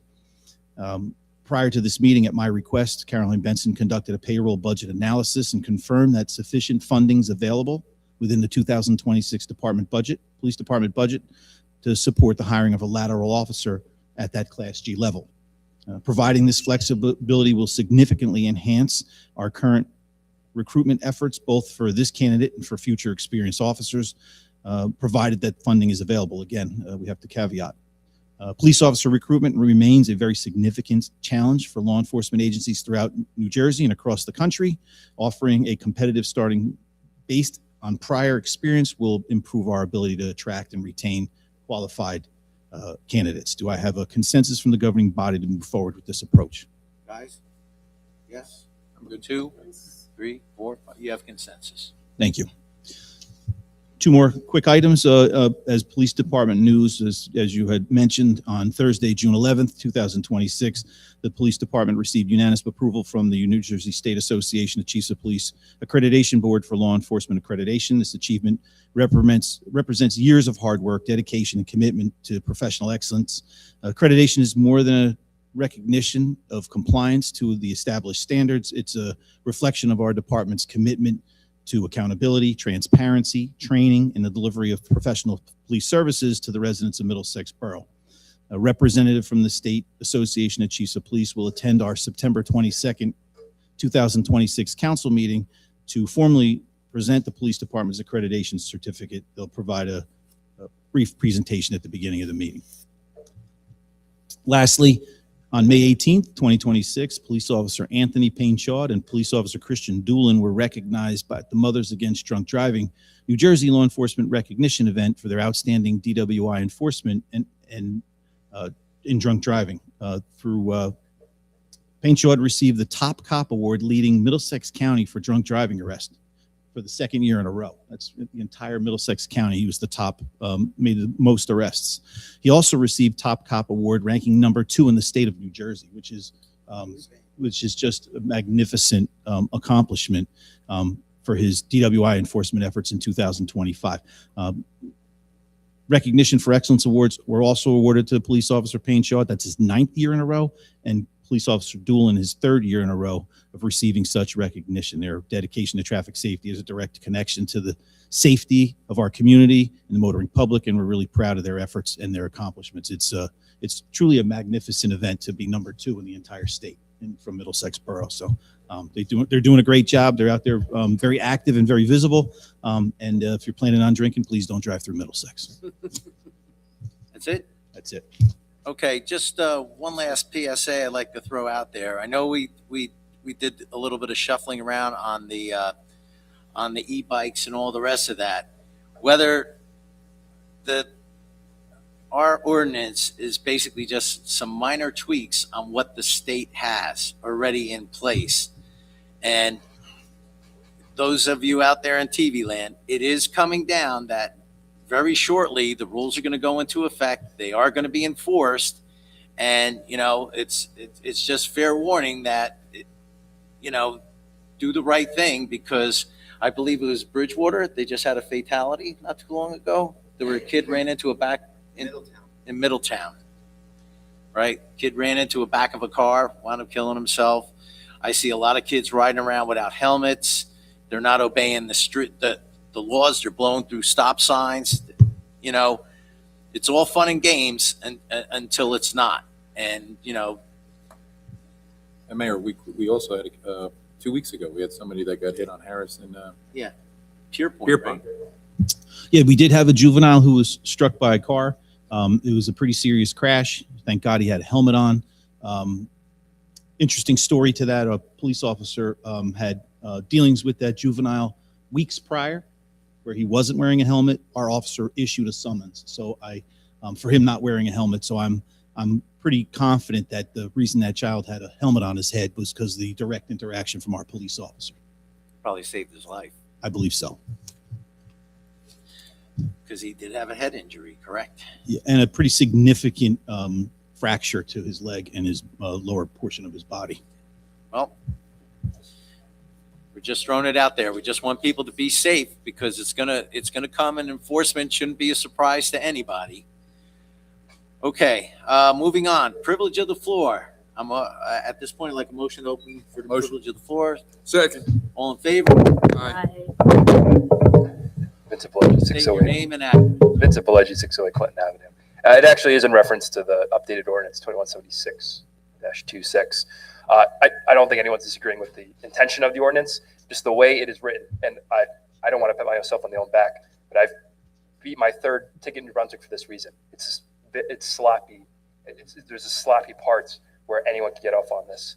So on going up to section 4 of the ordinance, up to subsection E, it says no person should ride a low-speed vehicle in reckless or careless. No person and then subsection F, no person operating a low-speed vehicle shall attach themselves.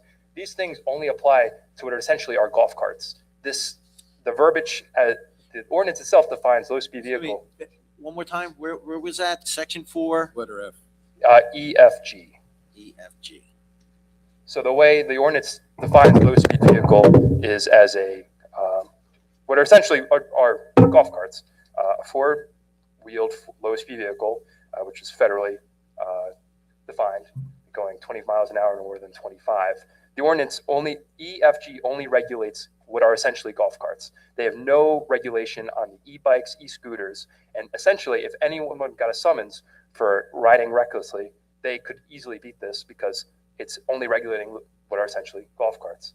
Now, the other issue is that the ordinance derives itself under the home rule clause of the state statute. The issue is Title 39 of the state code does not allow municipalities to regulate state, pretty much motor vehicles or any vehicle that operates on the road unless they're explicitly authorized by the statute. I mean, it's been upheld by state versus Uleski. It's good. So, I mean, subsection A, the borough has home rule authority to regulate their property. So the sidewalks would be legally allowed, but to regulate reckless and careless manner, Title 39 explicitly prohibits the borough from regulating it, unfortunately. If the state came down with an updated statute that allowed municipal control over reckless and careless e-bike and e-scooter riding, then it would be allowed. But Title 39 explicitly prohibits it. I mean, exceptions are like the golf cart, where it allows a municipality to ban golf cart or low-speed vehicles altogether.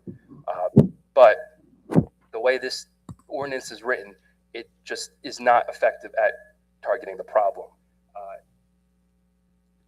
There's just many holes in it. And no one's disputing the intent behind it, but there's just major enforcement issues. I'm sure people would pay it, but if one person takes it to court, they would probably win.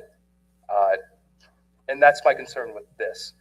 Not only the initial verbiage in EFG, which I'm sure when the statute was written, or this ordinance was written, no one was thinking about golf carts. I don't think I've ever seen a golf cart cross through Middlesex. They're probably thinking of the kids riding recklessly, which this does not target unless they're riding in borough property. And then there's a serious enforcement issue if the borough could pretty much regulate careless and reckless under the home rule doctrine, or the home rule statute, which would not be allowed.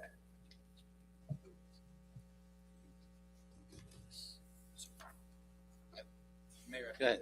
Yeah. So the department prepared this ordinance. I'll defer to the chief as to some of the practicalities of it. I commend you for bringing up some of the legal issues. I went over the issue of preemption with the mayor, the governing body, and the chief. The ordinance stands parallel and side by side with state regulations and largely complements them. I have no concern. I guess we have to wait until someone beats the ticket. You could always, but you could always codify what the state regulation says. Oh, hold on. Under the statute, it says there can be no, if not go against it, or it can't be supported. That's under state. Yeah, I don't think that's true. State statute. I think they passed the bar exam. No, I understand that. And I actually, and the issue of preemption, which is a constitutional law issue, is one of my pet sections. So I certainly appreciate your zeal and your enthusiasm. Come back to me in like 13 years. All right, sorry. All right, anyone? Dave? Dave Polakevich, 240 Hazelwood. Chris, why don't you hire this guy? I will. Once he has his sheepskin, he's welcome to come down to summer. I would love that. I had a few things I wanted to talk about. First of all, I wanted to thank you guys. As Chief mentioned, you changed a couple of the meeting dates. I had raised that issue last meeting about conflict. I know it wasn't all of your doing, but the fact that you guys budged a little bit, I think speaks well of you guys. We won't do it next year. I think it was, ours have been the same way forever. And, No, yeah, but it you seems like it's only one side that's doing all the bending sometimes. yeah, but you guys, as far as day of the week, I agree with that. But you guys also, up until this year, were regularly pretty much meeting twice a month. True. So, and I think you guys have to realize, I know you read social media and you talk to people in town about what's going on across town occasionally. And I think people in a situation like this look to you guys for leadership, because sometimes there's not leadership coming from other places.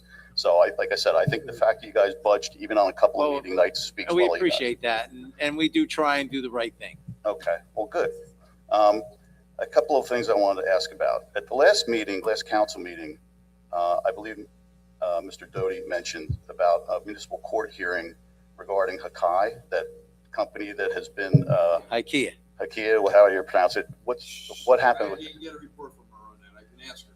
Okay, well, Unless it was continued, I don't know. Well, this is what I heard. And again, this is secondhand, so I don't know if this is absolutely true. And sometimes people say something and things get misinterpreted. I heard that their attorney, the business's attorney, made a motion to move the case out of the Middlesex Municipal Court. I don't know if this is true or not. And I'm just wondering, what would your guys' position be on that? Because I would hope that if they tried to move the case out of municipal court, our prosecutor would be opposed to something like that. Because I think part of the legal, and Mr. Corsini I'm sure could speak to this, when you have a case, you want to get it before a favorable judge. And I would think our judge has a knowledge of the issues involved here. Again, I don't know if this is absolutely true, but you know what, Dave? Let's find out. Let's find out, and then we'll go from there. I mean, it just makes sense. I mean, it's a simple question that we could ask them. And I think the reason for my asking about that goes back to the budget meeting that I had with you and the chief and Caroline. And one of the questions I had, and don't take this as a slap against the Sabo Schalk law firm, but I asked about the legal fees from last year. And what you said to me, Mayor, that day was, well, we had a lot of quality of life things that we've had to work on, and that can cost some money.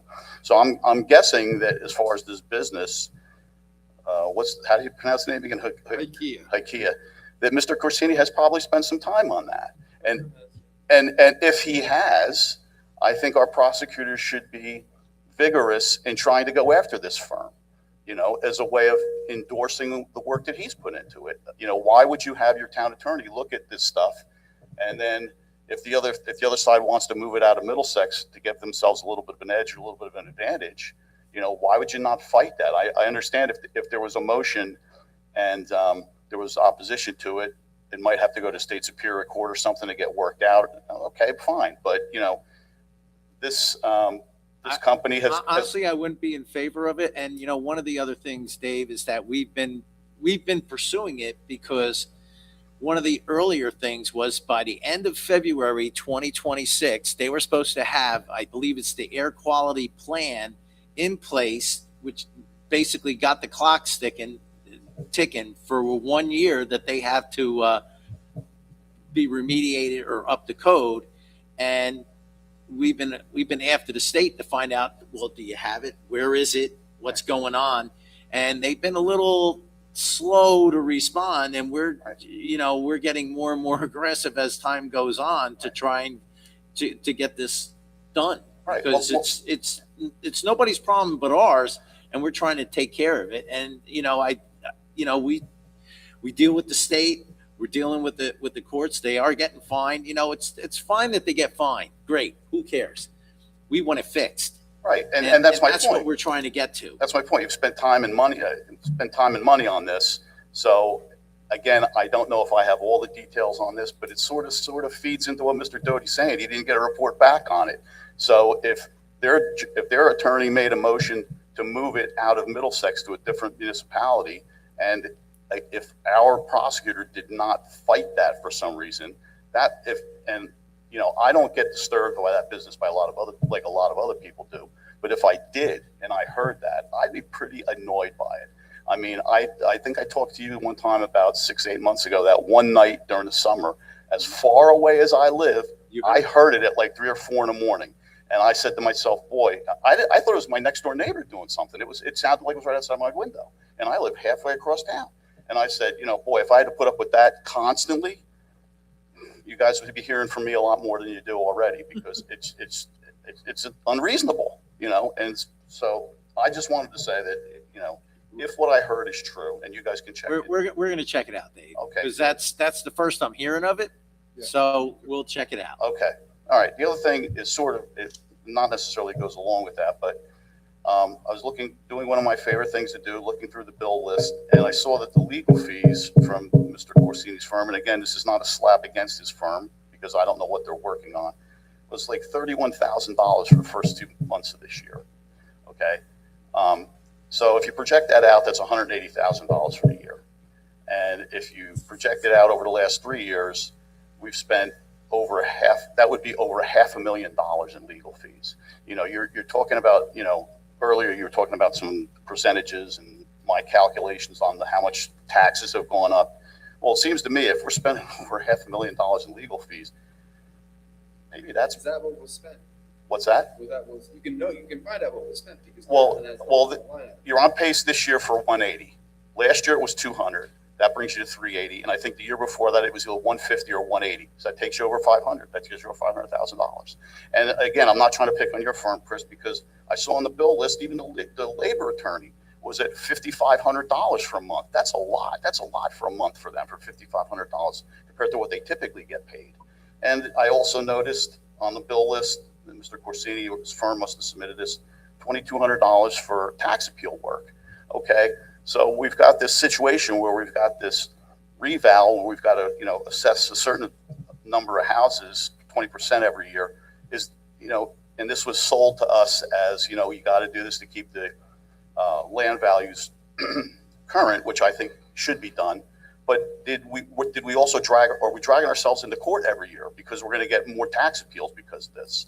And if so, is that cutting into the benefit of it?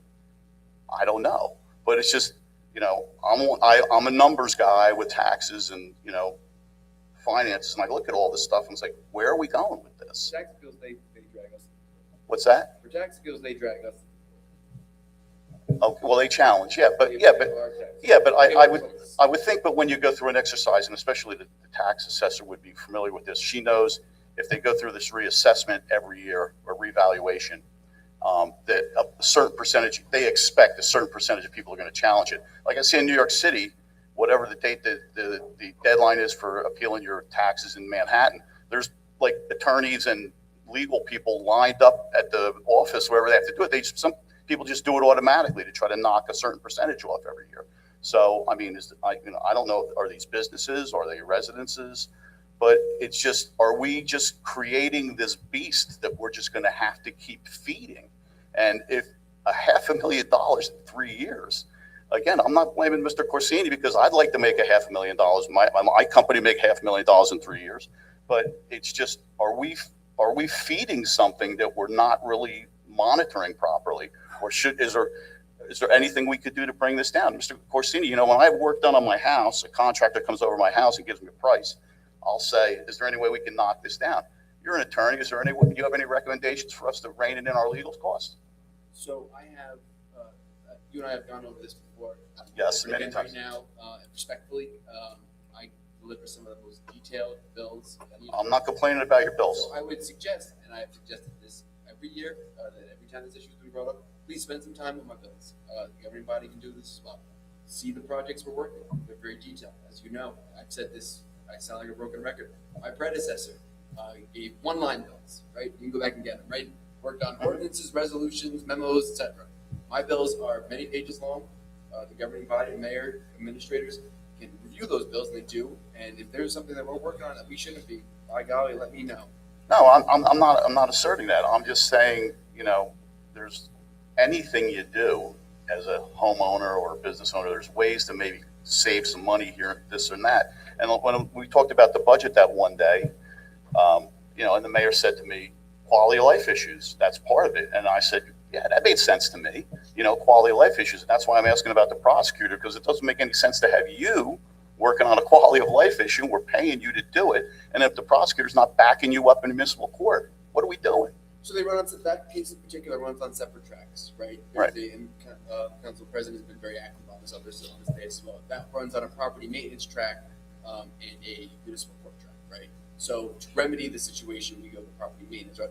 And the other provisions of the civil provisions of the ordinance, if you will, and the municipal court provisions operate on a different track. Those are the problems. Okay. Well, I don't know what's going on in the municipal court. So no, I know you don't. I know you don't. That's why I brought it up here tonight. To be quite honest, one of the other things that is going on is that we're being very aggressive as to finding out why certain things don't work the way they should. And when we find out, well, there's an ordinance that needs to be tweaked. We missed something, or there's something in the ordinance that needs to be researched and ferreted out because it's enforceable, it's not enforceable. I mean, we do go through a lot of these different exercises. And to be quite honest, when we sit down with some of our meetings, the administrative meetings that we have, we find out that some of the items that we've touched, it's like peeling an onion. You peeled one thing off and 3 more things pop up. And it's like, all right, well, what are we doing about this? What are we doing about that? And you find out, oh my God, no one's touched this for 20 years. This is way off, not even close. And then we fix them. And I stagger those too, right? Like, so tonight you saw maybe 2 or 3 months ago, you saw the tow ordinance. Tonight you saw the land use ordinance, which we amended the J-Lo like 7 years ago, something like that, very early in my tenure. I look for gaps to try to do this, right? You have a spa ordinance coming up probably in the quarter 3 or quarter 4 of this year, right? I don't do them all at once. I try to stagger them. I'm very cognizant of the borough's budget. And I provide detailed bills at any point. And I encourage citizens like yourself, if I've complimented you privately, I'll compliment you publicly. Take a look at the bills. Well, again, the problem is not to me, the problem is not the detail in your bills. I see the detail. I can see where the money's going, but I'm just saying, is there just, it just seems, when I started coming to these meetings in 2017, I could not have imagined that in 3 years, I mean, I remember looking at the bills then. I know it was a little different situation back then as far as what the town attorney was up to and everything, but I could not have imagined that we would ever have spent like $500,000 potentially in legal bills in 3 years. I looked and but like I said, Mayor, when you said to me quality of life, that's something everybody can get behind. And when we talked about a month ago about the e-vehicles and everything, you said, I'm going to make it clear to the prosecutor that I want him to be aggressive on this because it's a public safety issue. Well, maybe some of these other quality of life issues, maybe someone's also got to have a little bit of a discussion with the prosecutor, say, we've got our town attorney spending time on this. If these cases come in front of you, we want you to be aggressive on them and try to get some results out of this, because what I heard was secondhand, so I may not have all the facts, but if the version I heard is true, it is a little, and I lived in that area being affected by this, I'd be a little bit upset about it. So let's find out. Let's find out what the truth is. I don't know what it is. I'll be the first one to tell you. Remember, my bills are front loaded. What's that? My bills are front loaded. The first half of the year is always much more aggressive than the second half. Just because of the meeting schedule, budget, and typically how we finish up the year. So if you look at just the first 6 months, it won't necessarily be reflective of the entire. And well, that I think is the total will end up being whatever it is, Chris. Well, so Dave, and it will, but the other, a lot of that stuff is driven by us, by the council up here. There are things we want to know. There are things we want to do. And to be quite honest, if we were sitting here doing nothing, his bills would be next to nothing. But we want to fix things as we find them. And some of these things, especially the ones that drag on, it's like, this is just dead wrong. That's my point about the quality of life thing and about this one specific case. It's Chris is putting all this work into it, and we're paying him good money to put his work into it, and we're trusting him to do the right thing for us. Then the guy who's following up before should be following up. I agree. I want to find out what happened. I mean, that's the first I heard. Yeah. Okay. Thanks. Thanks, Dave.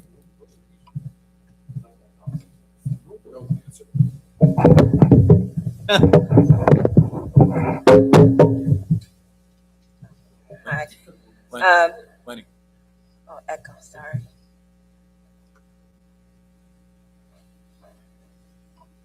Okay, thanks. Monica Townsend, 120 Barber Place. Thank you all again for your reports, and just want to say congratulations on the accreditation. I think that is awesome. So kudos to the chief and the team and the council. And then I also want to acknowledge, maybe a few months back, I had requested that the website be reflective of the new council members and a little bit more information about the council, and I saw it on the website, so I just want to acknowledge and say thank you. Really nice to see your pictures and our new council people with the new pictures, so thank you for that.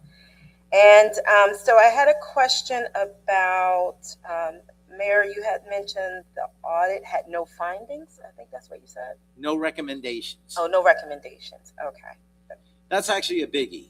I mean, because that's usually the page that gets you in trouble. Right. So if they're saying that you have no recommendations, basically that means is that, you know, that when you look at it in a totality, there's nothing that they would recommend that you change, that because you're not doing anything that's blatantly wrong or something that's going to get you into trouble, and you're basically following all GAP standards. Right. Okay. I had it the reverse. I thought it was no findings, but I was going to ask for the recommendations. So there were no recommendations. Is the audit public? Yeah. Yeah. Okay. Thank you. Thank you for Council President. Thank you for your report on the grants and the amount of funding that's been received in the borough to the tune of over $2 million. I believe that's two. Yeah, so right now, Monica, over 1.8 of received money. Money, and we're anticipating 2.6.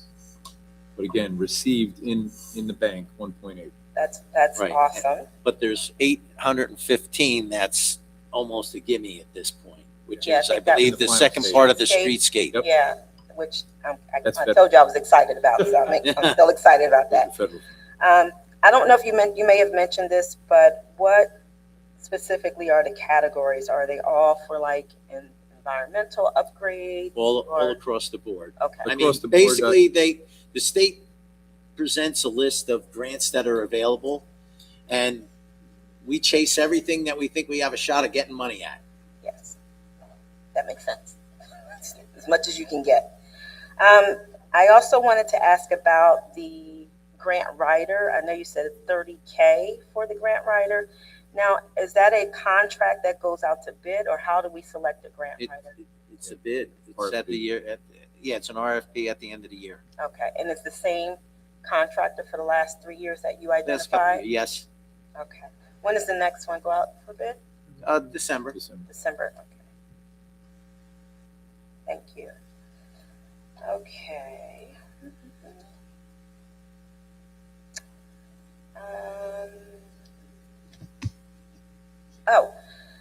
So there was sightings of ice in the borough maybe a week or so ago. I'm not sure of the actual date or neighborhood, but I know people reached out to me to say that ice was in the community. So I wondered, Chief, if you had any updates or information about that. I don't. I heard the same thing from a few residents. We're not notified by ICE. We didn't support or assist them in any way. We didn't even there was no information provided. And will they follow up with you, or will you all follow up with them? Is that a process at all that happens when they come into towns? There was no information provided. If we're going to go into another jurisdiction, we would always call. I would prefer if they did, just because of the confliction. I want to make sure as our patrols are responding to someplace if they are. But of those instances, we weren't even called. I was notified after. Yeah, I remember the last time I was here, I had asked about if you do receive notification, and I think you mentioned that. So you don't even know if someone was picked up? I don't have any confirmation of it Okay. because they didn't notify us. Okay. So they didn't notify you when they were coming, and then after they arrived and after they left, they still didn't contact your office? There was zero communication or notifications made from them to us. Okay.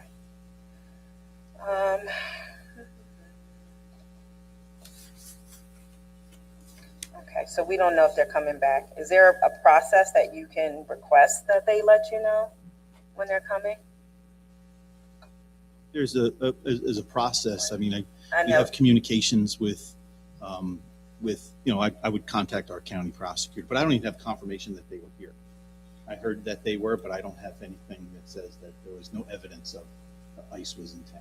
I think people have been circulating videos on social media. Not seen any. Okay, I'll find out. If you would allow me, if I can share it with you. Sure. If somebody share it with Yeah, I can give you my email and Okay. I could send it, and something like that would be interesting to have, and then that would be an easier call to the state, or to Homeland Security to say, what's going on, and we prefer to be notified. Again, they're not required to notify us. Right. Okay. So once I get that information, I'll share it with you. There's the Immigrant Trust Directive also in New Jersey, so typically they don't call us for information on things that they're.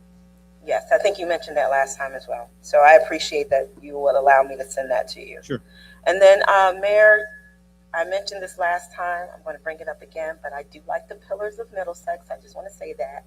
But I did ask for a sort of a fair and transparent process of how you're selecting the community members to be identified and recognized for the Pillars of Middlesex. So I just want to put that back out there again, that if we can have something where there's a submission process for those who are going to be given recognition, that way it seems like a fair and open and transparent process.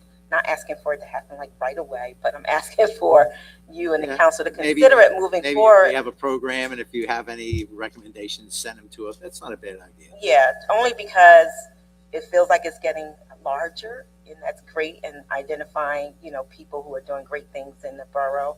But I think, at some point you're going to want to track and, get information, and it's just a good way to kind of have things, ironed out a little bit more so that you have that information. Say, this is why they were recognized, and everybody else who sees that can, support it. Okay. Yeah. So again, nothing crazy, No, but just something to consider. Mm-hmm. Yeah.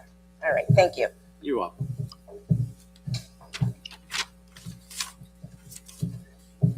Good evening again, Mayor. Good evening again, Mayor and Council. Vincent Rouse, 60 Washington Avenue. Just once again, congratulate the Chief for their accreditation, and great job, Lenny and your team. Continue to do work of DPW. I've worked in other municipalities and done a lot of things, and you guys are really are great. I just want to give you that. If it wasn't true, I wouldn't say it. So it's the truth. Mayor, I heard you say that you are going to sponsor one of the days for the concert series. Does that mean you're going to sing? I could, but I'm staying away from All right. just wanted to check it out. As a matter of fact, if you go back through some of the old Inside Middlesex, I believe Mr. Polakevich actually published an article about me playing. Oh, wow. Okay. Oh, all right. Oh, that's going to be great. Can't wait to see that. I mean, I want to suggest some things since we want to represent all of Middlesex for that to happen. I think that's going to be a great summer series for that to happen.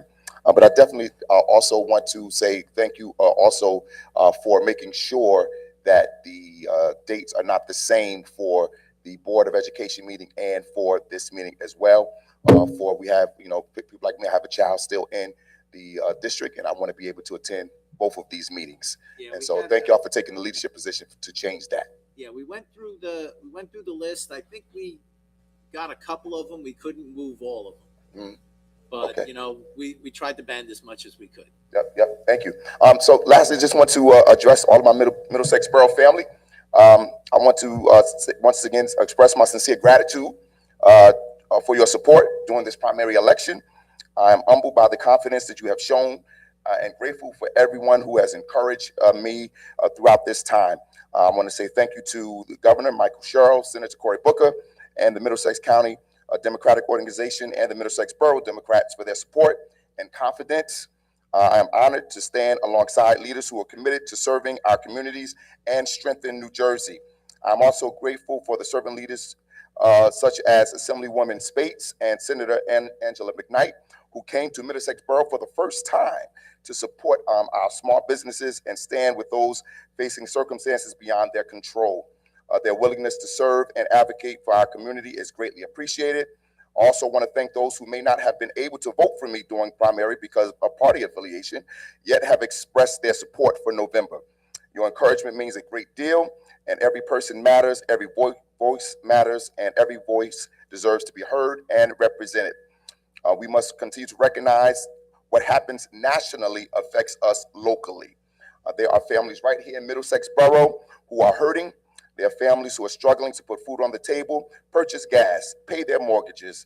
There are parents and grandparents who have loved ones who have been sent overseas to conflicts that have brought pain and sacrifice.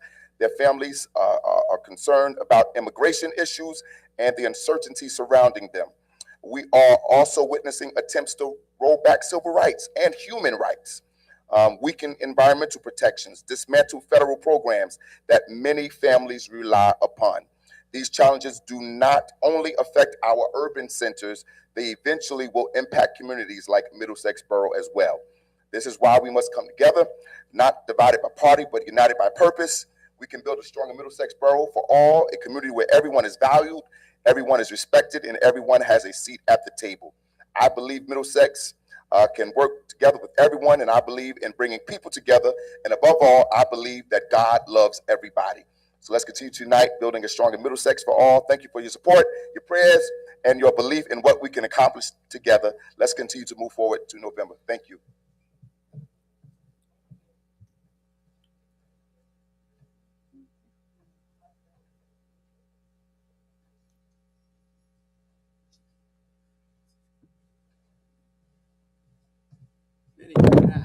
Okay, thank you, Mayor and Council. Vinny Lella, 150 Oak Drive. Again, I want to thank the Mayor and Council for appointing me to the Parks Committee. I have no intentions of using it as any kind of political resume or anything. Matter of fact, this will probably be the last time I even talk about it. But I do want to say something. I did try to go on I did try to get on the Parks Committee 2 other times, and because of political reasons, I wasn't able to do it. But when I talked to Councilman Conahan about it, it was almost automatic. And the conversation I had with him was, wow, Mike, I've tried to do this a couple times before, and politics got in the way. And he said, Vinny, that's not the way we think up here, and that's not the way we do things. Everything we do here is for the benefit of Middlesex Borough, period. Talked to Councilman Doty about it also. He echoed the same thing. So I think the community needs to understand that you guys are Middlesex first people, and I appreciate that. Thank you. Also want to say that I also, with the American Legion, was part of the Memorial Day service, and I thought it was an unbelievable parade. I mean, I've been going to that parade since I was a kid, like some of you people here. I know Jack, was a kid, child here in the 70s. There were some great parades back then, but this was a really good parade. And thank you, Lenny. Lenny had to cook hamburgers for me like 3 times because they had to eat them. 3 times? Wait a minute. They had to, you were hungry? Hold it back on me, Lenny. Right? I didn't get it. Next year we can. I nominate Lenny to do the hamburgers next year too. No. We want some ravioli or penne vodka or something like that. There you go. Somebody cut his mic. I also want to say I look forward to working with Councilman DeSenza on the Parks Committee. He was a big mentor of mine in the Middlesex Elks. I have a lot of respect for him, and I'm looking forward to working with him. So thank you. Thank you for your time. Thanks. All right, thank you. Anybody else? Oh, we're almost made. Almost there. Just 2 questions. By the way, I just have to sit there and say, you were the guy that made us do the Memorial Day parade. Because I asked Lenny, he said he checked with you. You do follow up on that, and I do appreciate it. No problem. Because you were right on the money. We have with that our own one. meteorologist. You do. You do. All right, but what have you done for us lately? Yeah, I know. You're only in my field. It's only as good as your last forecast. Bruce Sanders, 10 Venice Avenue. One quick question on what is clinical services records that you're going to resolution? What is that?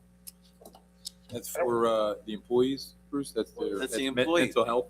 Okay. We send it out every year, and it's been at Rutgers for a number of years now. But they provide those services outside the state health benefit plan.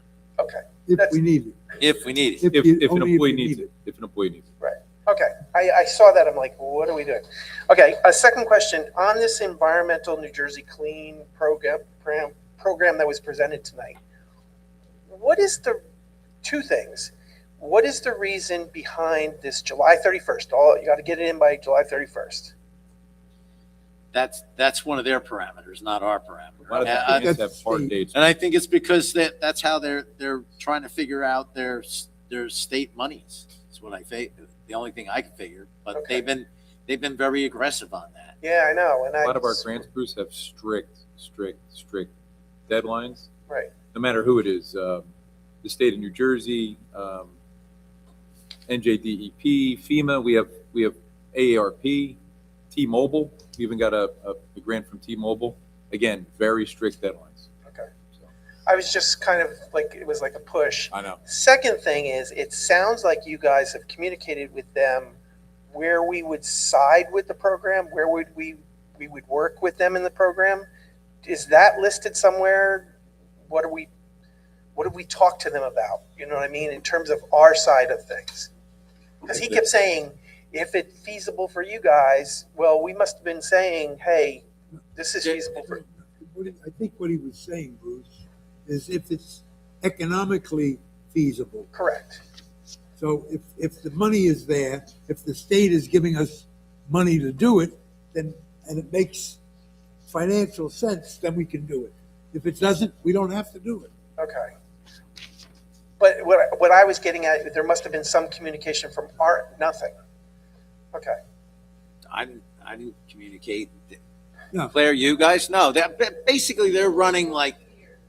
Yeah, but the question is what did we say to them to say, well, we can maybe work with you on this? And it seemed like that's what they were. I think one of the things he mentioned was just the buildings alone Right. being more efficient. So, we're all on board. Right. Yeah. And I think Michael started it. Claire's point, what place?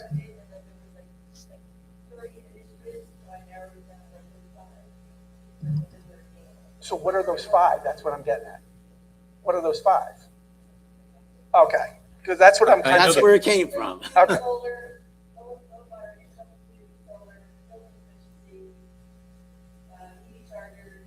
Reduce energy consumption, Reduce energy accelerate deploy consumption. renewable energy, maximize energy efficiency and conservation, and reduce peak demand, support community energy planning and action with emphasis on encouraging and supporting participation by low to moderate income and environmental justice communities. Okay, so the reason why I asked that question is I knew there must have been some communication with them, what they could direct us to.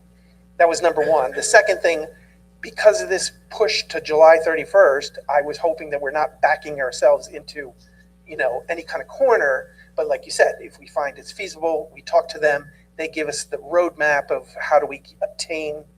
That's what I'm guessing. Well, what he also mentioned is that the July 31st date is, I think it's something that kicks off in their system as for you to qualify for the original $10,000 grant for them to be able to do the first part of it.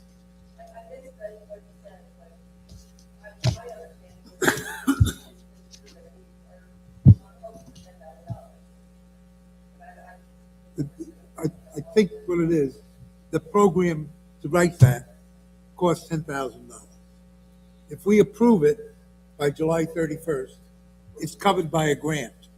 If we don't take any action, then we have to come up with the money that pays for that. If we want to move If we want to move forward to do the work. So that's where the July 31st date Okay. comes. I was just worried that we're being pushed into a thing and we don't know the whole big picture. You don't know us that well. Yeah, Bruce. I know. We don't back into nothing. I know. Especially when it comes to, because we all see how it's easy to get railroaded by, and we're not going to do that. Yes. Okay. That's where I was standing. There's no clear report, there's no money that will have to spend or anything like that. It's an opportunity. So they did they did a study that's what their background is, and based on the 5 items that Claire picked out, or we picked out in the environmental commission, they then look at in this town, they ask relevant questions to the right people, and then they make, report. Unfortunately, we didn't see enough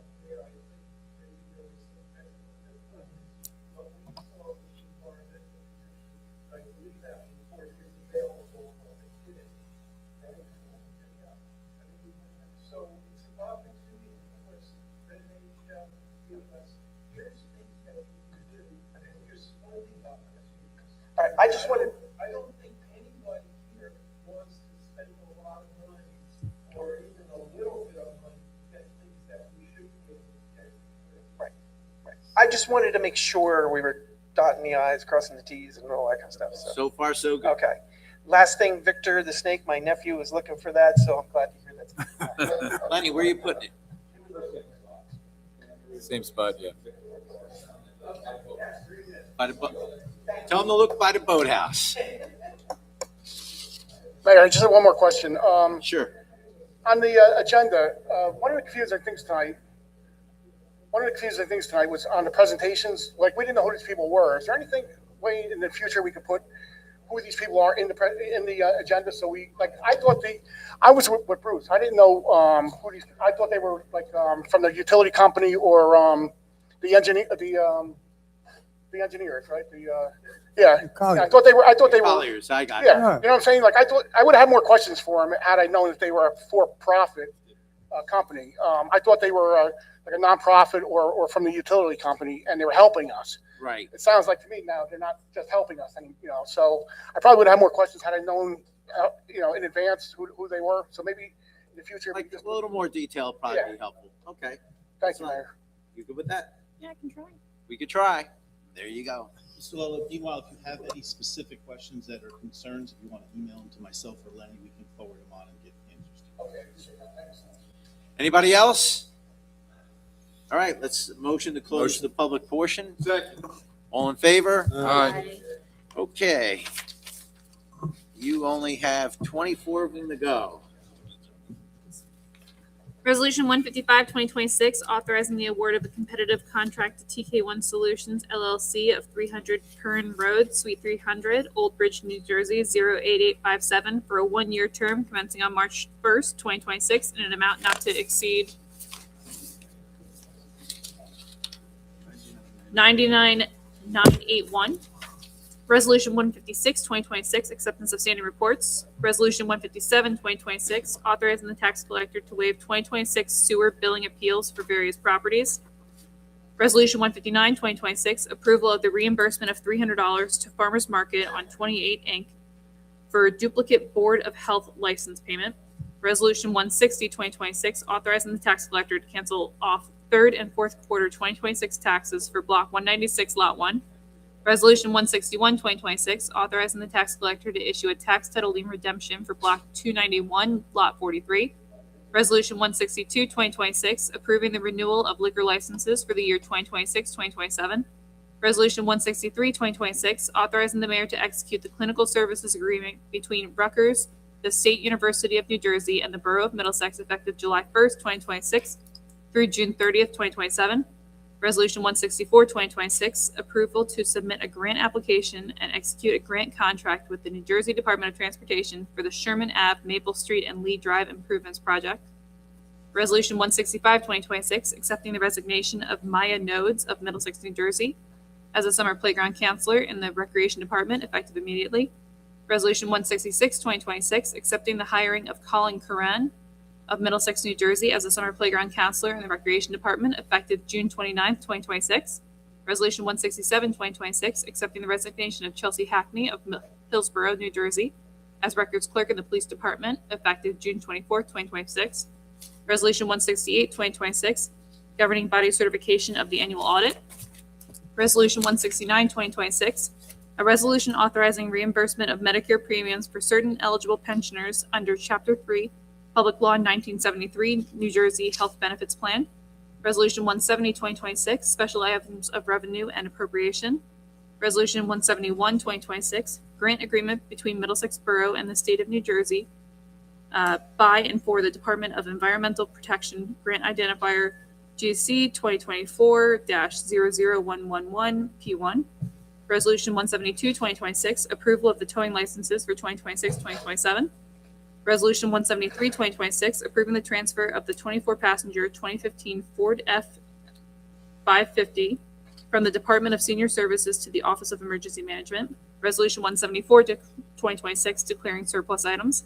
Resolution 175, 2026, approving right-of-way use to Pilot Fiber.